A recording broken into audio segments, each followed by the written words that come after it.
Hi friends, मैं आपका दोस्त सीए सुनील आप सबके सामने आ गया हूं अपने जुलाई 2021 में जो हमारा कॉस्टिंग का पेपर हुआ था दोस्तों, उसका पूरा डिटेल्ड सॉल्यूशन लेकर।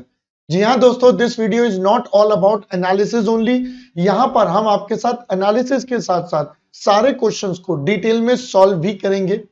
दोस्तों, मैं यहां पर एक बात बताना चाहूंगा इस पूरे वीडियो को स्टार्ट करने से पहले। सर क्या? मैंने कहा सुनो दोस्तों, अब की बार एग्जामिनर ने हमें कोई भी डायरेक्ट क्वेश्चन नहीं दिया। मतलब सर, बेटा हर क्वेश्चन में एग्जामिनर ने अपना थोड़ा सा तड़का लगाया और उसके बाद उसने हमें क्वेश्चन सर्व करा। क्वेश्चन वही है, पुराने ही है, क्वेश्चन कोई नए नहीं है, क्वेश्चन हमारी बुक के ही है। बट जनरली हर क्वेश्चन में एग्जामिनर ने छोटा छोटा सा तड़का लगाया और उसके बाद उसने वो क्वेश्चन हमारे को सर्व कर दिया। लो भाई, अब आप इसे सॉल्व करके दो। तो दोस्तों, इस बार का पेपर पूरा का पूरा कॉन्सेप्ट बेस्ड था, जिसे मैं कहूंगा हमारे पास, हम क्लास में अक्सर बोलते हैं कि भाई कॉन्सेप्ट सुख प्राप्ति। जी हां, सीएसपी जिसे हम बोलते हैं। तो हमारी क्लास में सीएसपी बच्चों को मिलता है और सीएसपी मिलने की वजह से हमारे स्टूडेंट्स इस पेपर को बहुत ही अच्छे तरीके से कर पाए। दोस्तों, अब मैं आपके साथ इस पूरे पेपर का detailed solution question by question start करता हूं। So here we start. लीजिए दोस्तों, सबसे पहले हमारे पास था क्वेश्चन नंबर 1A, जो हमारे एग्जाम में था बेटा 5 मार्क्स का। नॉर्मली जो हमारे पास पेपर में क्वेश्चन आता है, तो ये हमारा जो क्वेश्चन था मटेरियल चैप्टर से था, जिसमें एबीसी एनालिसिस एक टॉपिक है। और जनरली एबीसी सब बच्चे थ्योरी में पढ़ते हैं, बट एग्जामिनर ने प्रैक्टिकल दिया। बेटा मैं आपको बताना चाहूंगा, सेम क्वेश्चन इसी पैटर्न पर हमारी बुक में भी है, स्टडी मॉड्यूल में भी है, हर जगह है। तो ऐसा नहीं है कि एग्जामिनर ने कुछ अलग चीज दी है ना, एग्जामिनर ने दिया जो आज से पहले नहीं हुआ था। तो यहां पर उसने अपने थ्योरी कंटेंट में थोड़ा सा लगा दिया तड़का और कर दिया मसालेदार एक क्वेश्चन तैयार। तो देखते हैं बेटा क्वेश्चन क्या था हमारे पास। तो क्वेश्चन ने हमें बोला, भाई एक कंपनी है एमएम लिमिटेड, वो हमें ये डेटा प्रोवाइड कर रही है इन इन्वेंट्री की आइटम्स का। आइटम का कोड नंबर है, यूनिट्स है और यूनिट की कॉस्ट है। तो ये हमारे पास 6 types of items they the, number of units, unit cost. MM Limited has adopted the policy of classifying items constituting 15% of above to total inventory cost as A category। Examiner ने बोला कि भाई देखो, जो भी आइटम टोटल इन्वेंट्री कॉस्ट का 15% या above होंगी वो ए कैटेगरी में, उसके बाद कॉन्स्टिट्यूटिंग 6% और लेस एज सी कैटेगरी, 6 या उससे कम सी। तो बेटा यानी कि 15 से कम और 6 से ज्यादा, ये सारी हमारी बी कैटेगरी बन गई। जब हम ये क्लास में टॉपिक पढ़ते हैं तो अक्सर अब ये बात करते हैं कि भाई ए कैटेगरी आइटम वो जिसकी सबसे ज्यादा वैल्यू, क्वांटिटी कम, B and C and so on. मैं वहां पर क्लास में हमेशा एक बात बोलता हूं कि जो परसेंटेजेस है they are just indicative percentages, जो हमारे स्टडी मॉड्यूल में या हमारे पास दी आती है, हम एग्जाम्पल में लिखते हैं बेटा 70 20 10 इस तरीके का कुछ एग्जाम्पल बनाते हैं, वो इंडिकेटिव परसेंटेज है। ये percentage company to company, business to business might vary, जैसे यहां पर हो रहा है। तो अगर हम इसको देखें तो बच्चों यहां पर हमारे पास अब क्वेश्चन ने क्या बोला, required to rank the items on the basis of percentage of total inventory cost. पहले तो आपको इनको रैंकिंग देनी है। अब मैं मान के चलूंगा बेटा रैंकिंग हाई से लो देनी है, मतलब जिसका सबसे ज्यादा कॉस्ट है वो first rank, second rank and so on. Similarly second part में बोला आपको ए बी सी कैटेगरी में क्लासिफिकेशन करना है। हमने कहा ओके जी। तो सर अब आप सॉल्यूशन कैसे कराओगे? मैंने कहा बच्चों सॉल्यूशन के लिए मैंने आपके लिए पूरा पेपर पहले ही सॉल्व कर दिया है, तो मैं अब आपको सॉल्यूशन दिखाकर समझाऊंगा एक एक पॉइंट कि कैसे था क्या था। ठीक है, so here we start with. तो ये है हमारा सॉल्यूशन 1A। देखो जी, सबसे पहले मुझे सारे जो डेटा दे रखा है वो हमारा किसके बेस पर दे रखा है बेटा? वो दे रखा है percentage of total inventory cost का। तो पहले तो मुझे ये चेक करना पड़ेगा कि हमारा टोटल इन्वेंट्री कॉस्ट का परसेंटेज है कितना, मतलब ये आइटम्स हमारी टोटल कॉस्ट का कितना परसेंटेज है। उसके लिए मुझे पहले टोटल कॉस्ट निकालनी पड़ेगी। तो यूनिट्स मेरे पास है, यूनिट कॉस्ट मेरे पास है, इन दोनों को मल्टीप्लाई कर देते हैं। ये देखिए आइटम यूनिट, यूनिट कॉस्ट। दोनों को मल्टीप्लाई करके we have our total cost. Total cost के बाद मैंने उसकी निकाल दी परसेंटेजेस। बेटा सबको हम 7500 से डिवाइड करते चलेंगे, तो 1250 divided by 75, 300, 4000 and so on. इन सबको 7500 से डिवाइड कर दिया तो मेरे पास ये वाला कॉलम रेडी हो गया, that is percentage of total cost. अब जैसा कि हमने बोला था, जो सबसे हाईएस्ट परसेंटेज उसे 1 and come and so on.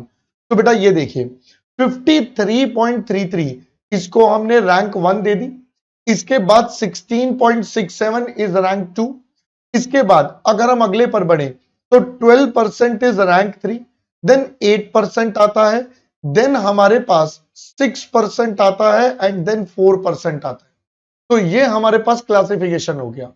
अब क्वेश्चन ने फर्स्ट पार्ट में हमसे ये मांगा था, साथ साथ क्वेश्चन ने कहा था सेकंड पार्ट में आप इसका सर एबीसी क्लासिफिकेशन भी कर देना। मैंने कहा डन, लो जी आपने बोला है तो हम इसको जरूर करेंगे। ये देखिए बेटा क्वेश्चन में बोला था एबीसी कैटेगरी, तो मैंने कहा लो सर ये हमारा सेकंड पार्ट हो गया जहां हम एबीसी का कैटेगराइजेशन करेंगे। सर ये कैसे? मैंने कहा बड़ा सिंपल है, क्वेश्चन ने कहा था 15% या उससे अबव इज ए, 6% या उससे नीचे सी और बाकी बी। तो ये देखिए ये दो हमारे पास आ जाएंगे ए कैटेगरी में 15% एंड अबव वाले।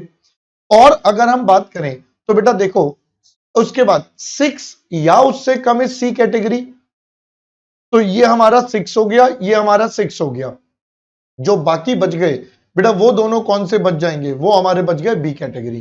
तो 5 नंबर का एक बहुत ही सिंपल क्वेश्चन आपके पेपर में था जो मैंने आपके साथ पूरा का पूरा डिटेल में सॉल्व भी करवा दिया। आई होप पहले आपका ये क्वेश्चन परफेक्ट होगा। चलिए आगे बढ़ते हैं। चलो बेटा अब हम चलते हैं 1B पर। So if we start with 1B, एक और प्यारा क्वेश्चन हमारे ओवरहेड्स टॉपिक का, बहुत ही प्यारा क्वेश्चन। ये दोस्तों स्टेप लैडर मेथड का क्वेश्चन था। सिमिलर टाइप का क्वेश्चन हम अपनी क्लास में भी करवाते हैं, बुक में भी है, हर जगह हमारे। तो सर क्या सच्ची में? अरे हाँ भाई हाँ, सच्ची बोल रहा हूं। ठीक है चलो आओ अब जरा इस क्वेश्चन के ऊपर चर्चा कर लेते हैं। देखो बेटा स्टेप लैडर मेथड की जब भी मैं बात करता हूं तो वहां पर one of the major concern is सबसे पहले कौन से डिपार्टमेंट के एक्सपेंसेस को बांटे। This is one of the major concern कि कौन से डिपार्टमेंट के खर्चे अपन लोग सबसे पहले बांटेंगे। तो इसके लिए हम क्या करते हैं सर, इसमें 3 वैरायटी कवर होती हैं। यस मैं क्लास में तीनों वैरायटी करवाता हूं। ये हमारी थर्ड वैरायटी का क्वेश्चन हमारे एग्जाम में आया था हमारी क्लास के हिसाब से देखे तो देखिए बेटा क्या बोलता है, पहले क्वेश्चन गो थ्रू कर लेते हैं। कहता है SNS company has 3 main department and 2 service department. Data for each department, हमें एक्सपेंसेस बता दिए, एरिया बता दिया और नंबर ऑफ एम्प्लॉइज बता दिए। ये हमारे 3 मेन डिपार्टमेंट है बेटा, परचेज, पैकिंग और डिस्ट्रीब्यूशन। फिर ये 2 हमारे सर्विस डिपार्टमेंट, मेंटेनेंस और personal. Cost of maintenance department and personal department distributed on the basis of area in square metre and number of employees. तो भाई मेंटेनेंस का खर्चा हमें एरिया पर बांटना है और पर्सनल डिपार्टमेंट का हमें नंबर ऑफ एम्प्लॉइज के बेस पर। तो हमें बेसिस ऑफ डिस्ट्रीब्यूशन बता दिया गया है। कहते हैं required to prepare a statement showing distribution of expenses of service department to the main department using the step ladder method। आपको कहता है आपको ना स्टेप लैडर मेथड लगाना है ओवरहेड डिस्ट्रीब्यूशन का और आपको अपना आंसर करना है। तो फर्स्ट पार्ट पे पहले फोकस कर लेते हैं। जैसा कि मैंने बोला स्टेप लैडर मेथड में one of the key problem is कि सर पहले कौन से खर्चे बांटे, उसके बाद एंड सो ऑन। तो the problems comes which department first. तो बेटा इसके लिए यहां पर कोई डेटा तो सच गिवन नहीं है कि कौन सा डिपार्टमेंट फर्स्ट। तो हम क्या करें? मैंने कहा देखो भाई अब हमें क्या करना होगा।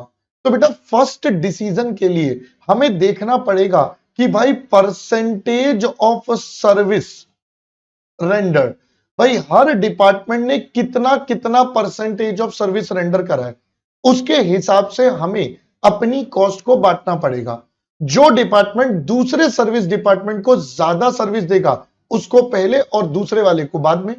आइए देखते हैं अब इसके सॉल्यूशन पार्ट पर। मैंने आपके लिए इसका सॉल्यूशन भी कर दिया है, ये देखिए बेटा। सबसे पहले हम बनाएंगे हमारा working note. So here it is to our working note. अगर मैं वर्किंग नोट की बात करूं तो मेरे मेन डिपार्टमेंट और सर्विस डिपार्टमेंट, बेटा ये हो गए परचेज, पैकिंग, डिस्ट्रीब्यूशन, मेंटेनेंस और पर्सनल। अब जरा ध्यान से सुनिएगा, मेंटेनेंस डिपार्टमेंट के खर्चे was to be distributed on the basis of area.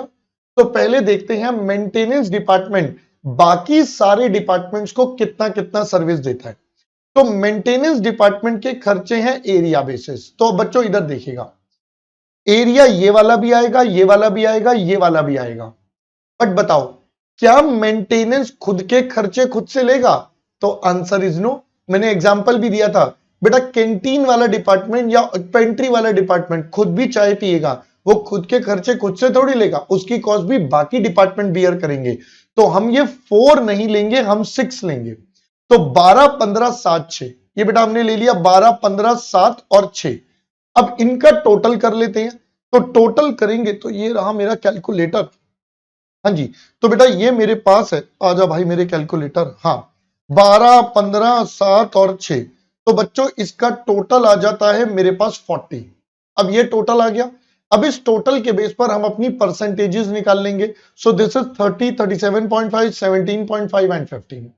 Similarly personal department का बेसिस था नंबर ऑफ एम्प्लॉइज, तो हमने लिख दिए यहां से नंबर ऑफ एम्प्लॉइज। ये बेटा 800, 1700, 700 और 200, हम ये वाले 250 कंसीडर नहीं करेंगे, खुद के खर्चे खुद से चार्ज नहीं करने होते। तो इनको लिख लेते हैं बेटा, ये आ गया 800, 1700, 200 और ये सारे। तो ये हमारे पास है 800, 1700 और 200, ये सब मिलाकर तो ये आता है 3400। अब बच्चों आप देख लो, ये आपके पास टोटल गिवन है, इसकी भी परसेंटेज बना लेते हैं।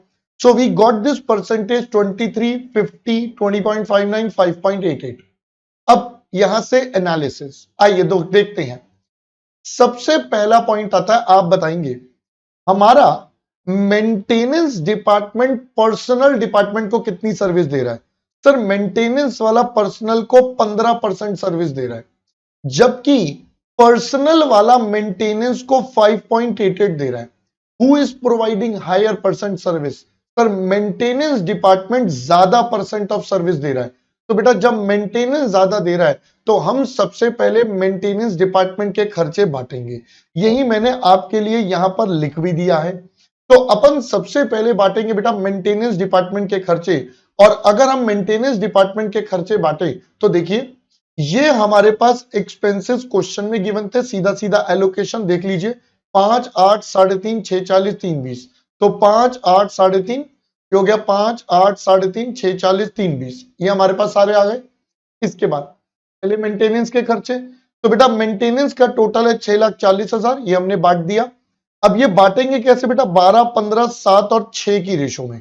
तो ये हमने बेटा फिर से 12, 15, 7 और 6 की रेशो में बांट दिया, ये अमाउंट आ गया। अब याद रखना स्टेप लेडर मेथड में लॉजिक ही यही था, एक बार जो डिपार्टमेंट जीरो हो गया उसके बाद उसके खर्चे दोबारा डिस्ट्रीब्यूट नहीं होंगे। तो अब हमने मेंटेनेंस को जीरो कर दिया, यहां से ये जीरो हो चुका है, तो अब दोबारा रीडिस्ट्रीब्यूशन नहीं होगा। तो इसका मतलब अब पर्सनल के टोटल कितने हो गए बेटा? इन दोनों का टोटल कर ले तो पर्सनल का टोटल आता है 4,16,000। अब हम 4,16,000 को एम्प्लॉइज की रेशियो में, बट अब ये सिर्फ बटेंगे प्राइमरीली 3 में, दैट इज इन तीनों में, क्योंकि सर्विस डिपार्टमेंट खत्म हो चुका है। 8, 17 और 7 इस रेशो में हमने ये बांट दिए, तो ये हमारा टोटल आ गया। तो ये हमारा first part of the question complete हो गया। यहां पर आकर we are done with our first part of the question. इसके साथ साथ क्वेश्चन ने बोला compute rate per hour of each main department given that purchase department, packing department and distribution department works for 12 hours, 24 hours and 8 hours a day respectively. Assume there are 365 days in a year and there are no holidays. क्या बोला बेटा? अब की बार recovery rate भी निकलवा रहा है, number of hours आपको बता दिए, एक दिन के बता दिए, 365 दिन है, मल्टीप्लाई करना है, टोटल आ जाएंगे। तो बेटा ये हो जाएगा 12 इंटू 365, 24 इंटू 365, 8 इंटू 365। तो ये देखिए ये हमारा सेकेंड पार्ट स्टार्ट हो गया। यहां हमें टोटल आवर्स निकाल लिए, मैं अब इसको बोल देता हूं ए, ये बन जाएगा बच्चों बी, तो ये बन गया A divided by B. So this becomes, ये हमारे तीनों रिकवरी रेट आ गए। वंस वी आर डन, तो हमारा सेकेंड पार्ट भी यहां पर आकर कंप्लीट हो गया। तो अब आप देख रहे हो आपके एग्जामिनर ने कितना आसान सा क्वेश्चन दिया था, but yet it was a tricky. Tricky था बच्चों इसका फर्स्ट पार्ट। जिन बच्चों ने कर लिया उनके लिए सही है। अब मेरे को पता है कई बच्चों ने ना तुक्का मारा होगा कि हाँ चलो पहले मेंटेनेंस के बांट दो तो उनका सही हो जाएगा, ठीक है। हाँ, बट जिन्होंने वर्किंग नोट नहीं बनाया तो बेटा उसमें हो सकता है एग्जामिनर वहां पे मार्क्स आपके डिडक्ट कर ले, क्योंकि भाई एग्जामिनर कहेगा भाई आपको कैसे पता मेंटेनेंस पहले बांटना था, राइट। तो यहां पर एक छोटा सा पॉइंट है जिसमें हो सकता है कई बच्चों के मार्क्स डिडक्ट हो जाएं अगर उन्होंने वर्किंग नोट नहीं बनाया तो। चलिए अब मैं चलता हूं आगे। तो let's start with question number 1C। So here we are, एक बहुत ही सिंपल सा टुच्चा सा इजी सा क्वेश्चन है ना। अरे रुक जा भाई, आ जा।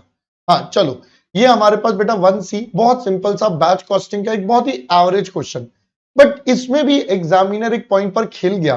तो मेरी जब बच्चों से बात हुई तो एक दो बच्चों ने बताया सर हम यहां भी गलती कराए। मैंने कहा अच्छा कोई बात नहीं, जो हो गया हो गया।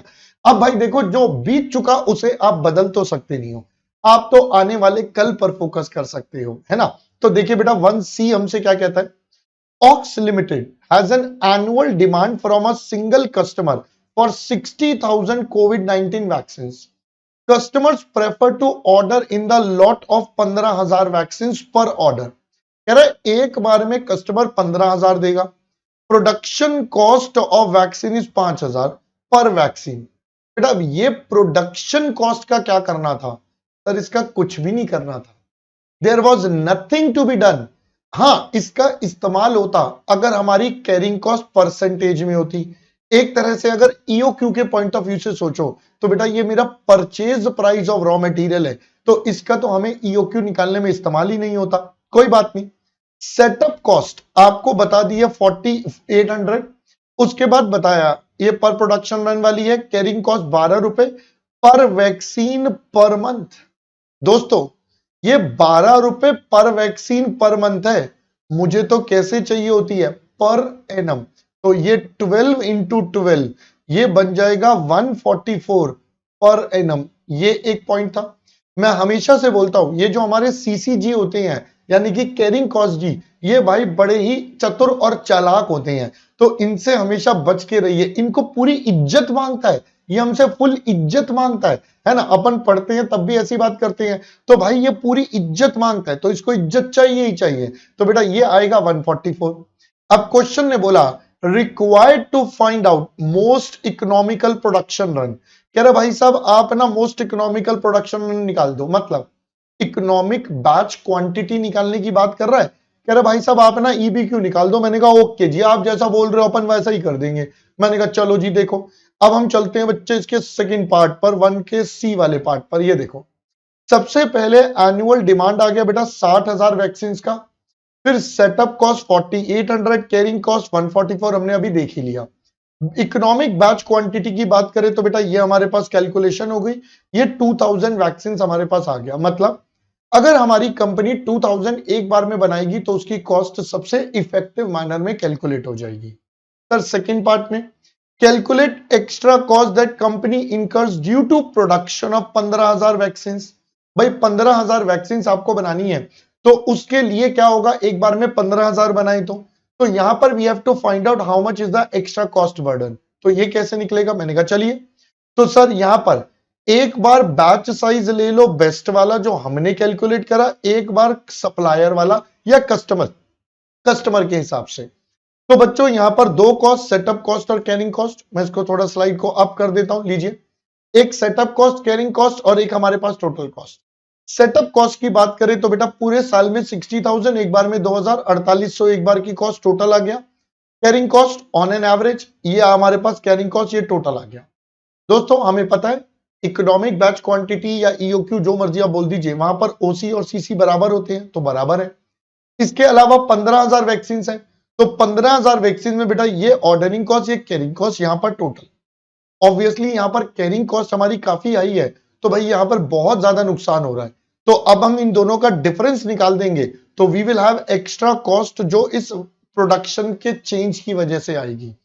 अगर हम 2,000 की जगह 15,000 बनाएंगे so this is the extra cost, ये हमारे पास आ रही है बच्चों 8,11,200। ये एक्स्ट्रा बर्डन कंपनी को बियर करना पड़ेगा।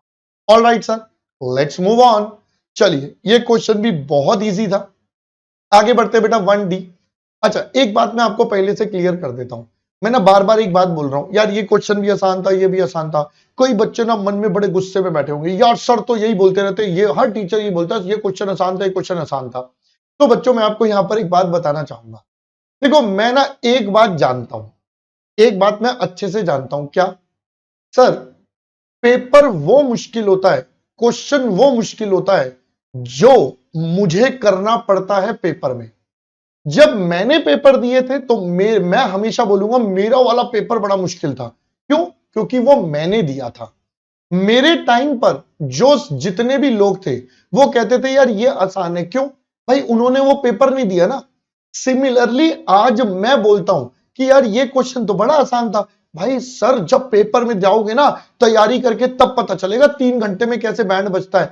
अभी तो आप 2 सब्जेक्ट 3 सब्जेक्ट पढ़ा रहे हो, कॉस्टिंग पढ़ा रहे हो, एफएम पढ़ा रहे हो, इको पढ़ा रहे हो। भाई हमें तो सारे सब्जेक्ट याद करने होते हैं, और हम तो नादान बच्चे, अभी तो पहली बार पढ़ते हैं। तो जब आप अपने टाइम की सोचो, आप जब पेपर देकर आते थे आपका भी दिमाग खराब होता था। मैंने कहा yes, that is why I always say paper वो मुश्किल जो हमने दिया। आप जब बच्चे पास हो जाएंगे ना, उसके बाद आपका जो जूनियर आएगा आप उसे भी यही बोलोगे, यार पेपर तो मेरे मुश्किल थे, ये वाले तो आसान है। क्यों? वो हमको नहीं देने ना वो आपको देने हैं।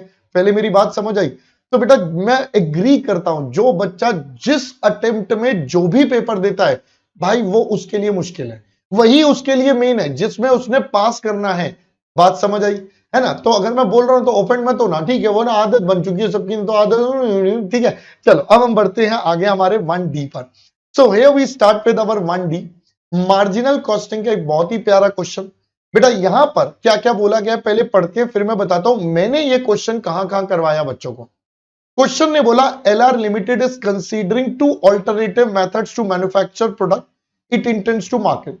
The 2 methods have a maximum output of 50,000 each and produce identical items with a selling price of 25 each. Cost are, ये बेटा मेथड नंबर 1 का डेटा, ये मेथड 2। हमें VC बता दिया, हमें फिक्स कॉस्ट बता दिया। Required to calculate cost in difference point and interpret your results। अब देखो बच्चों, कई बच्चे मुझसे ना नाराज हो गए, कहते सर आपने ना कॉस्ट इन डिफरेंस पॉइंट नहीं पढ़ाया था। मैंने कहा बच्चों आई एग्री, मैंने मार्जिनल कॉस्टिंग में नहीं पढ़ाया था, ये मैंने मार्जिनल कॉस्टिंग में अलग से टॉपिक नहीं लिया था, बट सेम टॉपिक मैंने आपके साथ सर्विस कॉस्टिंग वाले चैप्टर में लिया था।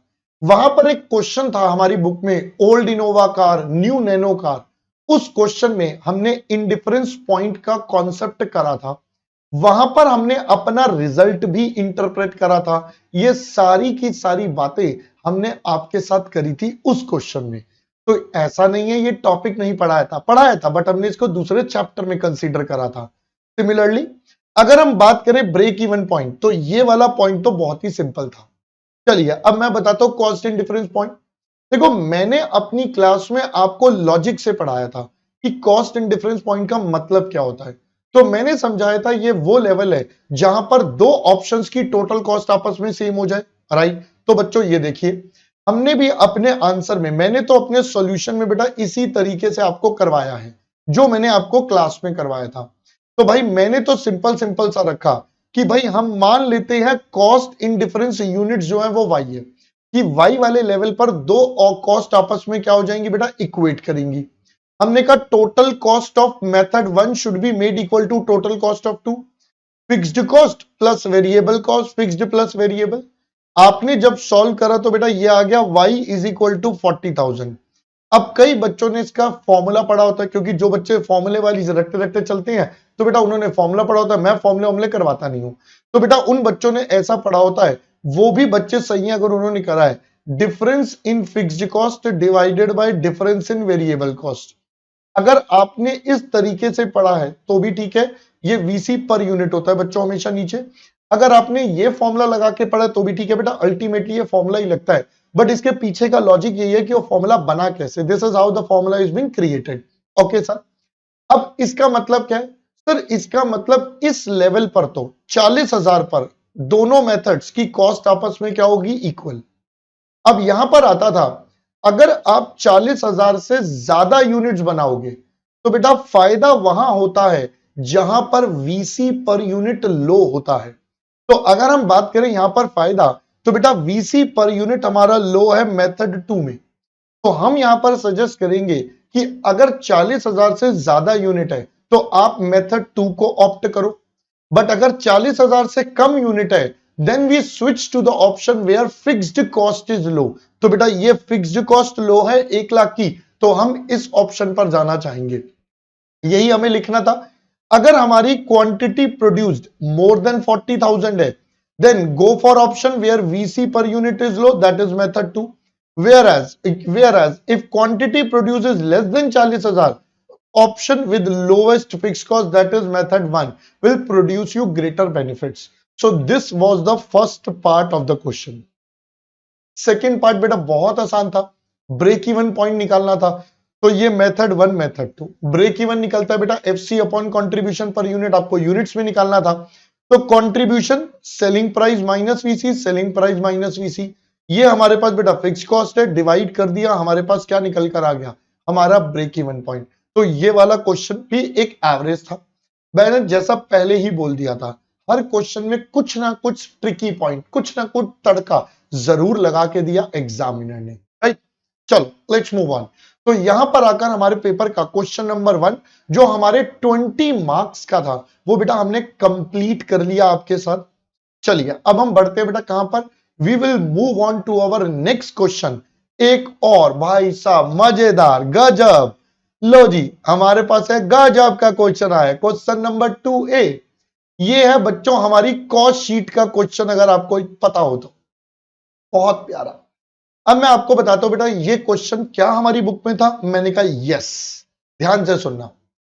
एग्जामिनर ने क्या करा, जो क्वेश्चन हमारी बुक में था वही वाला लिया जो हम आपको क्लास में भी करवाते हैं, उसके अलावा इन पॉइंट्स में कुछ एडिशन कर दिए। ये जो पॉइंट्स थे ना इनमें एडिशन कर दिया, मतलब मेरी जो बुक में क्वेश्चन है उसमें ये वाले पॉइंट्स तो हैं, ये जो नीचे वाले हैं ये एग्जामिनर ने ऊपर लगा दिया बेटा तड़का। तड़का लगाने के बाद उसने कहा भाई साहब ये है आपका तड़का, अब आपके सामने क्वेश्चन प्रस्तुत है, अब आप इसे अपने आप कर लीजिए फटाफट से सॉल्व। मैंने कहा ओके, आइए बच्चों देखते हैं। अब ये तड़का ना उन्हीं बच्चों को समझ में आएगा जिन बच्चों ने मेरे साथ कॉस्ट शीट बहुत डिटेल में करा है।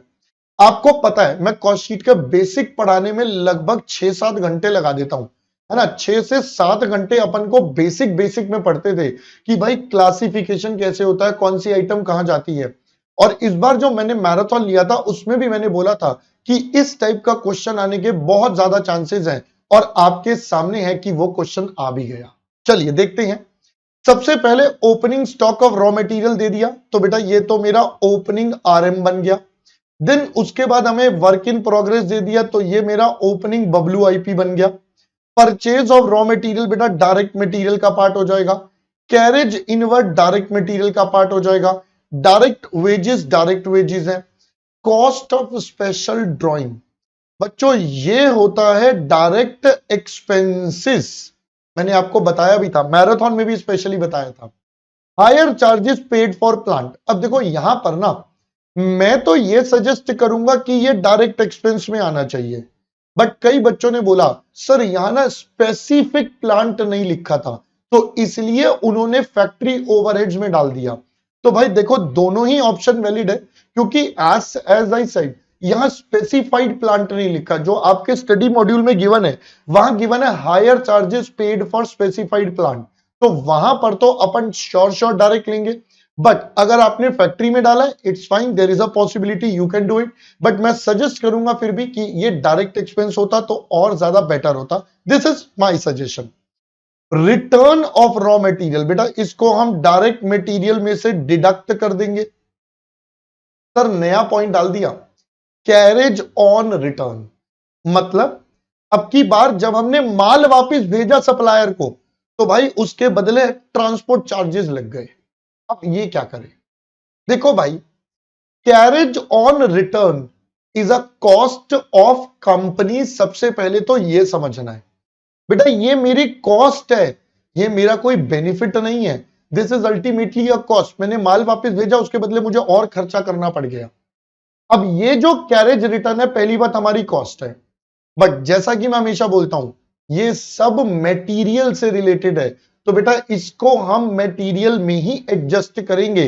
तो मैं तो इसको डायरेक्ट मटेरियल में ऐड कर दूंगा, बिकॉज जैसे कैरेज इनवर्ट था, सिंस वो रॉ मटेरियल से रिलेटेड है तो अपन उसको वहीं करते हैं। Same way carriage on return है, तो भाई ये मेरा खर्चा है, I have to adjust it with my material cost itself, क्योंकि ये अल्टीमेटली मेरे मटेरियल के लिए ही हुआ है। Expenses for participation in industrial exhibition. भाई कोई भी लोग एग्जीबिशन में क्यों जाते हैं? अपने प्रोडक्ट को डेमोस्ट्रेट करने के लिए, अपने प्रोडक्ट को बेचने के लिए। तो दोस्तों ये हमारा S&D का पार्ट होगा। लीगल चार्जेस एडमिन में जाएगा, और वो भी जनरल वाले। Salary to office staff admin में जाएगा। मेंटेनेंस ऑफ ऑफिस बिल्डिंग बच्चों एडमिन में जाएगा। डेप्रिसिएशन ऑन डिलीवरी वैन, ये हमारा बच्चों S&D ओवरहेड में जाएगा। उसके अलावा वेयर हाउसिंग चार्जेस S&D में। स्टॉक ऑफ रॉ मटेरियल, ये क्लोजिंग रॉ मटेरियल है, और ये हमारा क्लोजिंग बबलू भैया है। तो पहले मैंने आपको सारी आइटम्स के ट्रीटमेंट बताए। अगर मैं 2 मिनट के लिए सोचूं तो एग्जामिनर ट्रिक खेली सिर्फ आपको ये 3 पॉइंट्स में, ये 3-4 बातें थी जहां पर एग्जामिनर थोड़ा सा आपके साथ एक तड़का लगा गया कि नहीं यार बच्चों से ना मजे ले ही लो, है ना, एक बार मजे ले ही लो। तो बेटा ये सबसे पहले हमारे पास डेटा था, जो classification on the basis of ये था, ठीक है। अब इसके अलावा और क्या बोला था, आइए अब ये वाला पार्ट पढ़ते हैं। क्वेश्चन ने हमें और ये बोला था कि सर देखो, स्टोर ओवरहेड्स लगेंगे on material are 10% of material consumed. अब बच्चों मैंने आपको बताया था store overheads are part of factory overheads. ये बच्चों फैक्ट्री ओवरहेड्स के साथ जुड़ते हैं। मैंने आपको क्लास में इसका क्वेश्चन भी करवाया है, एग्जाम्पल देके समझाया इसका क्या होता है। तो जितना भी मटेरियल कंज्यूम्ड आएगा उसका 10% हम फैक्ट्री ओवरहेड्स के साथ जोड़ देंगे। फिर बोलता है factory overheads 20% of prime cost, ये सीधा सीधा पॉइंट है। आगे 10% of the output was rejected and a sum of 5,000 was realized on sale of scrap। तो भाई ये स्क्रैप सेल है, तो ये क्या करेंगे, डिडक्ट आफ्टर एनएफसी। बेटा ये आप एनएफसी के बाद डिडक्ट कर दोगे कि एनएफसी में से माइनस होके तो हमारा सीओपी आ जाएगा, राइट। आगे क्योंकि ये आउटपुट से रिलेटेड है, रॉ मटेरियल वाला नहीं है। अब आ जाओ पिक्चर का हीरो पॉइंट, जिसमें बहुत बच्चों ने गलती करी होगी, और ये पॉइंट मैंने क्लास में ना भाई समझा समझा के थक गया था। इनफैक्ट अनअकैडमी पर तो मैंने जब टेस्ट लिए थे अपने, तो बेटा उन टेस्ट में भी मैंने ये पॉइंट आपके साथ शेयर करा था। सेम क्वेश्चन, सेम टेस्ट वाला पॉइंट आया है ये। आइए देखते हैं। 10% of the finished product was found to be defective. 10% of the total goods defective है। पहली बात अब यहां पर समझनी है बच्चों, जितना आउटपुट आएगा उसका 10% तो रिजेक्ट हो गया, वो तो कूड़ा बन गया, भारप कर दिया। जो बचा वो बनेगा फिनिश्ड प्रोडक्ट। क्या पहले मेरी बात समझ आई? जो बचा वो बनेगा फिनिश्ड प्रोडक्ट। तो भाई फिनिश्ड प्रोडक्ट में से 10% डिफेक्टिव है, and the defective products were rectified. अब की बार इनको ठीक कर दिया। ये मैंने आपको डिफेक्टिव का कॉन्सेप्ट बताया था, आपको क्या करना है, इनको रेक्टिफाई कर दिया at an additional expenditure which is equivalent to 20% of proportionate direct wages. भाई कितना खर्चा और लगा, जितनी इनके ऊपर वेजेस हैं उतने का प्रोपोर्शनेट 20% और ले लेना। हमने कहा ओके जी। अब सर ये क्या हुआ? मैंने कहा आइए जरा समझते हैं। और टोटल आउटपुट हमें बता दिया बच्चों 8000 यूनिट्स। पहले मैं थोड़ा डिटेल में आपको बता देता हूं, फिर मैं इसका एक शॉर्टकट आपके साथ शेयर करूंगा। देखो भाई, क्वेश्चन ने बोला आउटपुट है सबसे पहले 8000, इसमें से पहले तो रिजेक्शन हटा दो, तो 800 तो रिजेक्ट हो गया, यानी कि ये बन गया मेरे पास फिनिश गुड्स 7200। अब इसमें से अगर हम डिफेक्टिव को देखें तो बेटा डिफेक्टिव इसका 10% हो जाएगा, और अगर हम 10% की बात करेंगे तो ये आ जाएगा बच्चों 720। बात तो ठीक है सर, एक तरीका ये हो गया। अब क्वेश्चन ने कहा जितना इसकी प्रोपोर्शनेट वेजेस है वो ले लेना, तो मैंने कहा वेजेस देख लेते हैं। अब रेक्टिफिकेशन कॉस्ट क्या हो जाएगी, तो रेक्टिफिकेशन कॉस्ट की अगर हम बात करें तो बेटा हम कुछ इस प्रकार कहेंगे, भाई देखो टोटल वेजेस जो हमें क्वेश्चन में गिवन है वो है 1,20,000 का, ये रहा राइट सर। तो मैं भी यहां पर कहूंगा कि भाई देखो मेरे पास 1,20,000 का वेजेस है जो 8,000 यूनिट्स के लिए था, ये एक यूनिट का आ गया, मुझे 720 की वैल्यू चाहिए और जितना वेजेस है उसका 20% इज द रेक्टिफिकेशन कॉस्ट।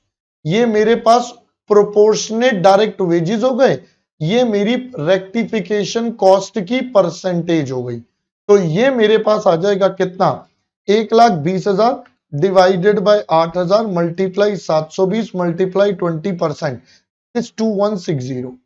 अब मैंने क्लास में जब आपको टेस्ट में भी ये करवाया था और टेस्ट का एनालिसिस भी लिया था, तो बेटा वहां पर हमने इसको शॉर्टकट भी कर सकते हैं सर। 8,000 का आउटपुट, इसका 90% हमारे पास क्या हो जाएगा, 90% हमारे पास बेटा फिनिश गुड्स हो गया, उसका 10% हमारा डिफेक्टिव हो गया है ना, और इस डिफेक्टिव का हमें चाहिए 20%। सर ये तो एक चीज हो गई। अब ध्यान से सुनना, मैं यहां 8,000 नहीं लिखूंगा, मैं यहां लिखूंगा 1,20,000, क्योंकि 8,000 तो यूनिट्स है, मुझे तो कॉस्ट चाहिए, तो कॉस्ट इज 1,20,000 उन 8,000 यूनिट्स की। तो 1,20,000 का 90 ले लो क्योंकि 10 तो रिजेक्ट हो गया, फिर उसके बाद उसका भी 10 ले लो, वही डिफेक्टिव है। ये डिफेक्टिव की लेबर आ गई, उसका 20% ले लो, वो हमारे पास क्या बन गया, रेक्टिफिकेशन कॉस्ट। जब आप यहां से कंप्यूट करोगे तो भी आपके पास 2160 ही आएगा। आई होप पहले बात समझ में आई है। तो ये था हमारा पूरा क्वेश्चन। आपको बोला था required to prepare a cost sheet for the above, cost of material निकालनी थी आपको, prime cost, work cost, cost of production, cost of sales. आइए जल्दी से देख लेते बेटा एक बार हमारा आंसर। तो ये मैंने आप बच्चों के लिए पूरा सॉल्व कर दिया है, ये देख लीजिए आप एक बार, टैली करवा देता हूं मैं फटाफट। ये ओपनिंग स्टॉक आ गया जो मैंने बताया, परचेजेस आ गया, कैरेज इनवर्ड, रिटर्न हो गया। Carriage on return is a cost, हमने यहां पर उसे बेटा ऐड कर दिया, ये देख लो, carriage on return is a cost हमने ऐड कर दिया है। Closing stock of raw material minus हो गया, ये मेरा फाइनली रॉ मटेरियल कंज्यूम्ड आ गया 2,36,000। वेजेस हमारे पास है, ये बेटा दोनों आइटम डायरेक्ट एक्सपेंसेस जो हमने बोले थे, हायर चार्जेस और ड्रॉइंग्स, ये हमारे पास टोटल आ गया। This is our prime cost 4,10,000। Okay, अब क्वेश्चन ने ओवरहेड्स में बेटा दो तीन बातें बोली थी। सबसे पहले stores overheads 10% of material consume, ये इसका 10% आ गया। फैक्ट्री ओवरहेड्स बेटा 20% ऑफ प्राइम कॉस्ट का, तो ये 20% 4,10,000 रुपए का आ गया। इसके अलावा रेक्टिफिकेशन कॉस्ट, क्योंकि रेक्टिफिकेशन बच्चों फैक्ट्री में होगा, so this should be a part of our factory. तो हमने 1,20,000 90%, 10%, 20%, ये तरीका मैंने आपको सिखाया। मैंने वैसे दूसरा भी बता दिया था, जो आपको अच्छा लगे आप उससे देख लो, 2160 ही आएगा। तो finally this is our gross factory cost. WIP straight away given था, we have our net factory cost. ये बच्चों हमारे पास NFC आ गया। NFC के बाद स्क्रैप सेल माइनस करनी है 5,000 रुपए की, ये COP या COGS। फिर ये एडमिन और सेलिंग हमने पहले ही आइडेंटिफाई कर लिए थे, दोनों को जोड़ेंगे तो finally we have our cost of sales. I hope पहले आपको यहां तक का सारा डेटा क्लियर हो गया। सो फ्रेंड्स अब हम बढ़ते हैं आगे। So here we start with our next one. तो बच्चों इसके बाद एग्जामिनर ने दो 5-5 नंबर के क्वेश्चन दिए। भाई साहब अब की बार एग्जामिनर ने ना पूरे कोर्स की चटनी बनाई है, हर चैप्टर में से लगभग क्वेश्चन आया है, एवरी चैप्टर, किसी भी क्वेश्चन को नहीं छोड़ा। इस वजह से वो एग्जामिनर ने 5-5 नंबर के क्वेश्चन डाले कि भाई बच्चों को ना छोड़ना नहीं है, अब की बार बच्चों की चटनी बना दो। जो बच्चा कहता था ना सर ये चैप्टर छोड़ दूं, वो छोड़ दूं, ये नहीं हो रहा, वो नहीं हो रहा, बेटा एग्जामिनर ने कहा बेटा तू कैसे छोड़ेगा, मैं सारे क्वेश्चन तेरे को पेपर में दूंगा, तू कैसे छोड़ेगा, तू सोच ही नहीं सकता छोड़ने की, है ना। एग्जामिनर ने भाई साहब पूरी बैंड बजा दी। चलो खैर कोई बात नहीं, अब हम चलते हैं हमारे क्वेश्चन पर। पहले तो बेटा सबसे पहले हमारे पास आ गया 2B, एक बहुत ही सिंपल सा question, joint product by product का। हमारी बुक में या जो हम क्लास में करते हैं वो इसका बड़ा वर्जन करते हैं, बहुत ही छोटा वर्जन है। सिर्फ हमें इंक्रीमेंटल प्रॉफिट को चेक करना था कि हमारे पास इंक्रीमेंटल प्रॉफिट है या लॉस है। भाई फर्दर प्रोसेसिंग के बारे में we have to take a decision. मैंने कहा okay. OPR Limited purchases crude vegetable oil. Refining of the same refining process results in 4 products at split off S, P, N and A. Product A is fully processed at the split off. Product S, P, N can be individually further refined into SK, PM and NL. Joint cost of purchasing the crude vegetable oil and processing it were 40,000. Other details. Product ये बेटा FPC आ गया, sale at split off, sale after FPC। देखो भाई ए में तो सोचना ही नहीं है, ए तो बेटा बिकेगा ही स्प्लिट ऑफ पर। तो मुद्दा जो बच गया वो बच गया एस, पी और एन का। तो अब हम इन तीनों के बारे में सोचेंगे और आपके साथ एनालिसिस करेंगे। तो हमारे पास ये आपको 3 प्रोडक्ट हैं। Required to identify the product which can be further process for maximising profit and make suitable suggestions. हमने कहा ओके। तो बेटा देखो, मैंने आपको ये वाला जब क्वेश्चन टॉपिक करवाया था तो मैंने आपको एक बहुत ही सिंपल तरीके से समझाया था कि आपको क्या करना होता है। आपको करना है सर इंक्रीमेंटल प्रॉफिट और लॉस निकाल लो। देखो decision will be for 3 products that is S, P and N. तो इन तीनों के लिए हम लोग डिसीजन मेकिंग कर लेते हैं। देखिए बच्चों कैसे। सबसे पहले हम ले लेंगे सेल आफ्टर एफपीसी। एफपीसी के बाद कितना है, फिर at FPC, sorry sale at split off. तो मेरे पास आ गया this is our incremental sales जो हम जनरेट करेंगे due to further processing. But इसको करने के लिए we have to deduct FPC. तो ये हमारा एफपीसी बेटा सब में से माइनस कर देंगे। We have our finally incremental profit और लॉस। अगर हम इसको ध्यान से ऑब्जर्व करें तो बेटा एस में प्रॉफिट है और बाकी इन दोनों में लॉस है। तो भाई जिसमें प्रॉफिट है उसको फर्दर प्रोसेस करो, जिसमें लॉस है उसको फर्दर प्रोसेस बिल्कुल मत करो, उसको स्प्लिट ऑफ पर भेज दो। So that is the case. भाई हम कहेंगे recommended to further process product S and product P N A should be sold at split off. बात खत्म। इतना सा क्वेश्चन था 2 मिनट का। ये 5 मार्क्स का आपके एग्जाम में क्वेश्चन था। बहुत ही सिंपल सा क्वेश्चन एग्जामिनर ने दिया आपको ज्वाइंट प्रोडक्ट और बाय प्रोडक्ट का। चलो सर आगे बढ़ते हैं। एक सिंपल सा क्वेश्चन था ये तो। चलो इसके बाद एग्जामिनर ने लेबर टर्नओवर का टॉपिक दिया। ये हमारा 2C आपका क्वेश्चन लेबर टर्नओवर का। Following information is given of a newly set up organisation. बेटा ध्यान से पढ़ना। न्यूली सेटअप ऑर्गेनाइजेशन, एग्जामिनर खेल गया यहां पर, लगा दिया उसने अपना यहां पर तड़का। आपको बता दिया worker replaced, workers left and discharged. तो बेटा अगर मैं इन दोनों को जोड़ दूं तो ये मेरे पास क्या बन जाता है, फ्लक्स वाला मेथड बन जाएगा। Number of workers on the roll 500। तो हम यहां पर कहते हैं required to compute employ turnover ratio using separation and flux. Replacement नहीं पूछा था। तो कुछ बच्चों ने जबरदस्ती, मेरे को लग रहा था रिप्लेसमेंट भी निकाल दिया है, उन्होंने कर दिया। अब तो जो करना था तो बेटा सेपरेशन मेथड से 25/500 और फ्लक्स मेथड से separation and replacement combine together. तो बेटा वो 25 + 50 दोनों जुड़ के आता है 15%। सबसे पहला पार्ट तो आसान था, कोई मुश्किल नहीं था, ये सब बच्चों ने कर लिया होगा। सर मेन एग्जामिनर ट्रिक खेल गया हमारे पॉइंट नंबर 2 में। कहते इक्विवेलेंट एम्प्लॉय टर्नओवर रेट्स निकालो। अब मैंने तो सिखा रखा है आपको। अब याद है मैंने क्या सिखाया था? मैंने सिखाया था जब भी आपको इक्विवेलेंट निकालना है आप पहले ले लेना एलटीआर, उसको आप डिवाइड कर देना number of days in the period, है ना। जिस पीरियड के लिए है उतने से डिवाइड और मल्टीप्लाई 12 या 365 या 52 एज द केस में भी। भाई मंथ, डेज, वीक्स जैसा भी आप करोगे। सर पढ़ो क्या बोलता है। कहता है ये करना given that organisation was set up on 31 January. बच्चों बताओ 31 जनवरी को ऑर्गेनाइजेशन स्टार्ट हुई है। हम ये कैलकुलेशन कर रहे हैं 31 मार्च को। तो कितना टाइम पीरियड हो गया? Sir it is just 2 month. अगर आपने ये पॉइंट पकड़ लिया था तो बहुत अच्छी बात है। It is just 2 months. कई बच्चों ने स्ट्रेट अवे 12 से मल्टीप्लाई कर दिया, उनका गलत हो जाएगा। बेटा ये 2 महीने का डेटा था, तो हमें क्या करना पड़ेगा, जैसे ये 5% निकाला, तो बेटा 5/2 इंटू 12, ये हमारे पास हो जाएगा 5/2 इंटू 12, यानी कि ये आएगा 30 और इसी प्रकार से ये आएगा 90%। आई होप पहले बात समझ आई है। ये था इस क्वेश्चन में तड़का पॉइंट। जी हाँ बच्चों, ये एग्जामिनर ने लगा दिया अपने 2C वाले क्वेश्चन में तड़का। तो ये 5 मार्क्स का क्वेश्चन, एक और तड़केदार क्वेश्चन, मसालेदार क्वेश्चन, ठीक है। चलो आगे बढ़ते हैं। उसके बाद यहां पर हमारा क्वेश्चन नंबर 2 20 नंबर का कंप्लीट हुआ। चलते हैं क्वेश्चन नंबर 3 पर। सो अगर हम थर्ड क्वेश्चन की बात करें तो बेटा सेम क्वेश्चन हमारी बुक में भी है, हमने क्लास में भी करा हुआ है, सिर्फ एग्जामिनर ने 2-3 पॉइंट्स क्या करे, एक्स्ट्रा डाल दिए तड़के के लिए। क्या क्या सर?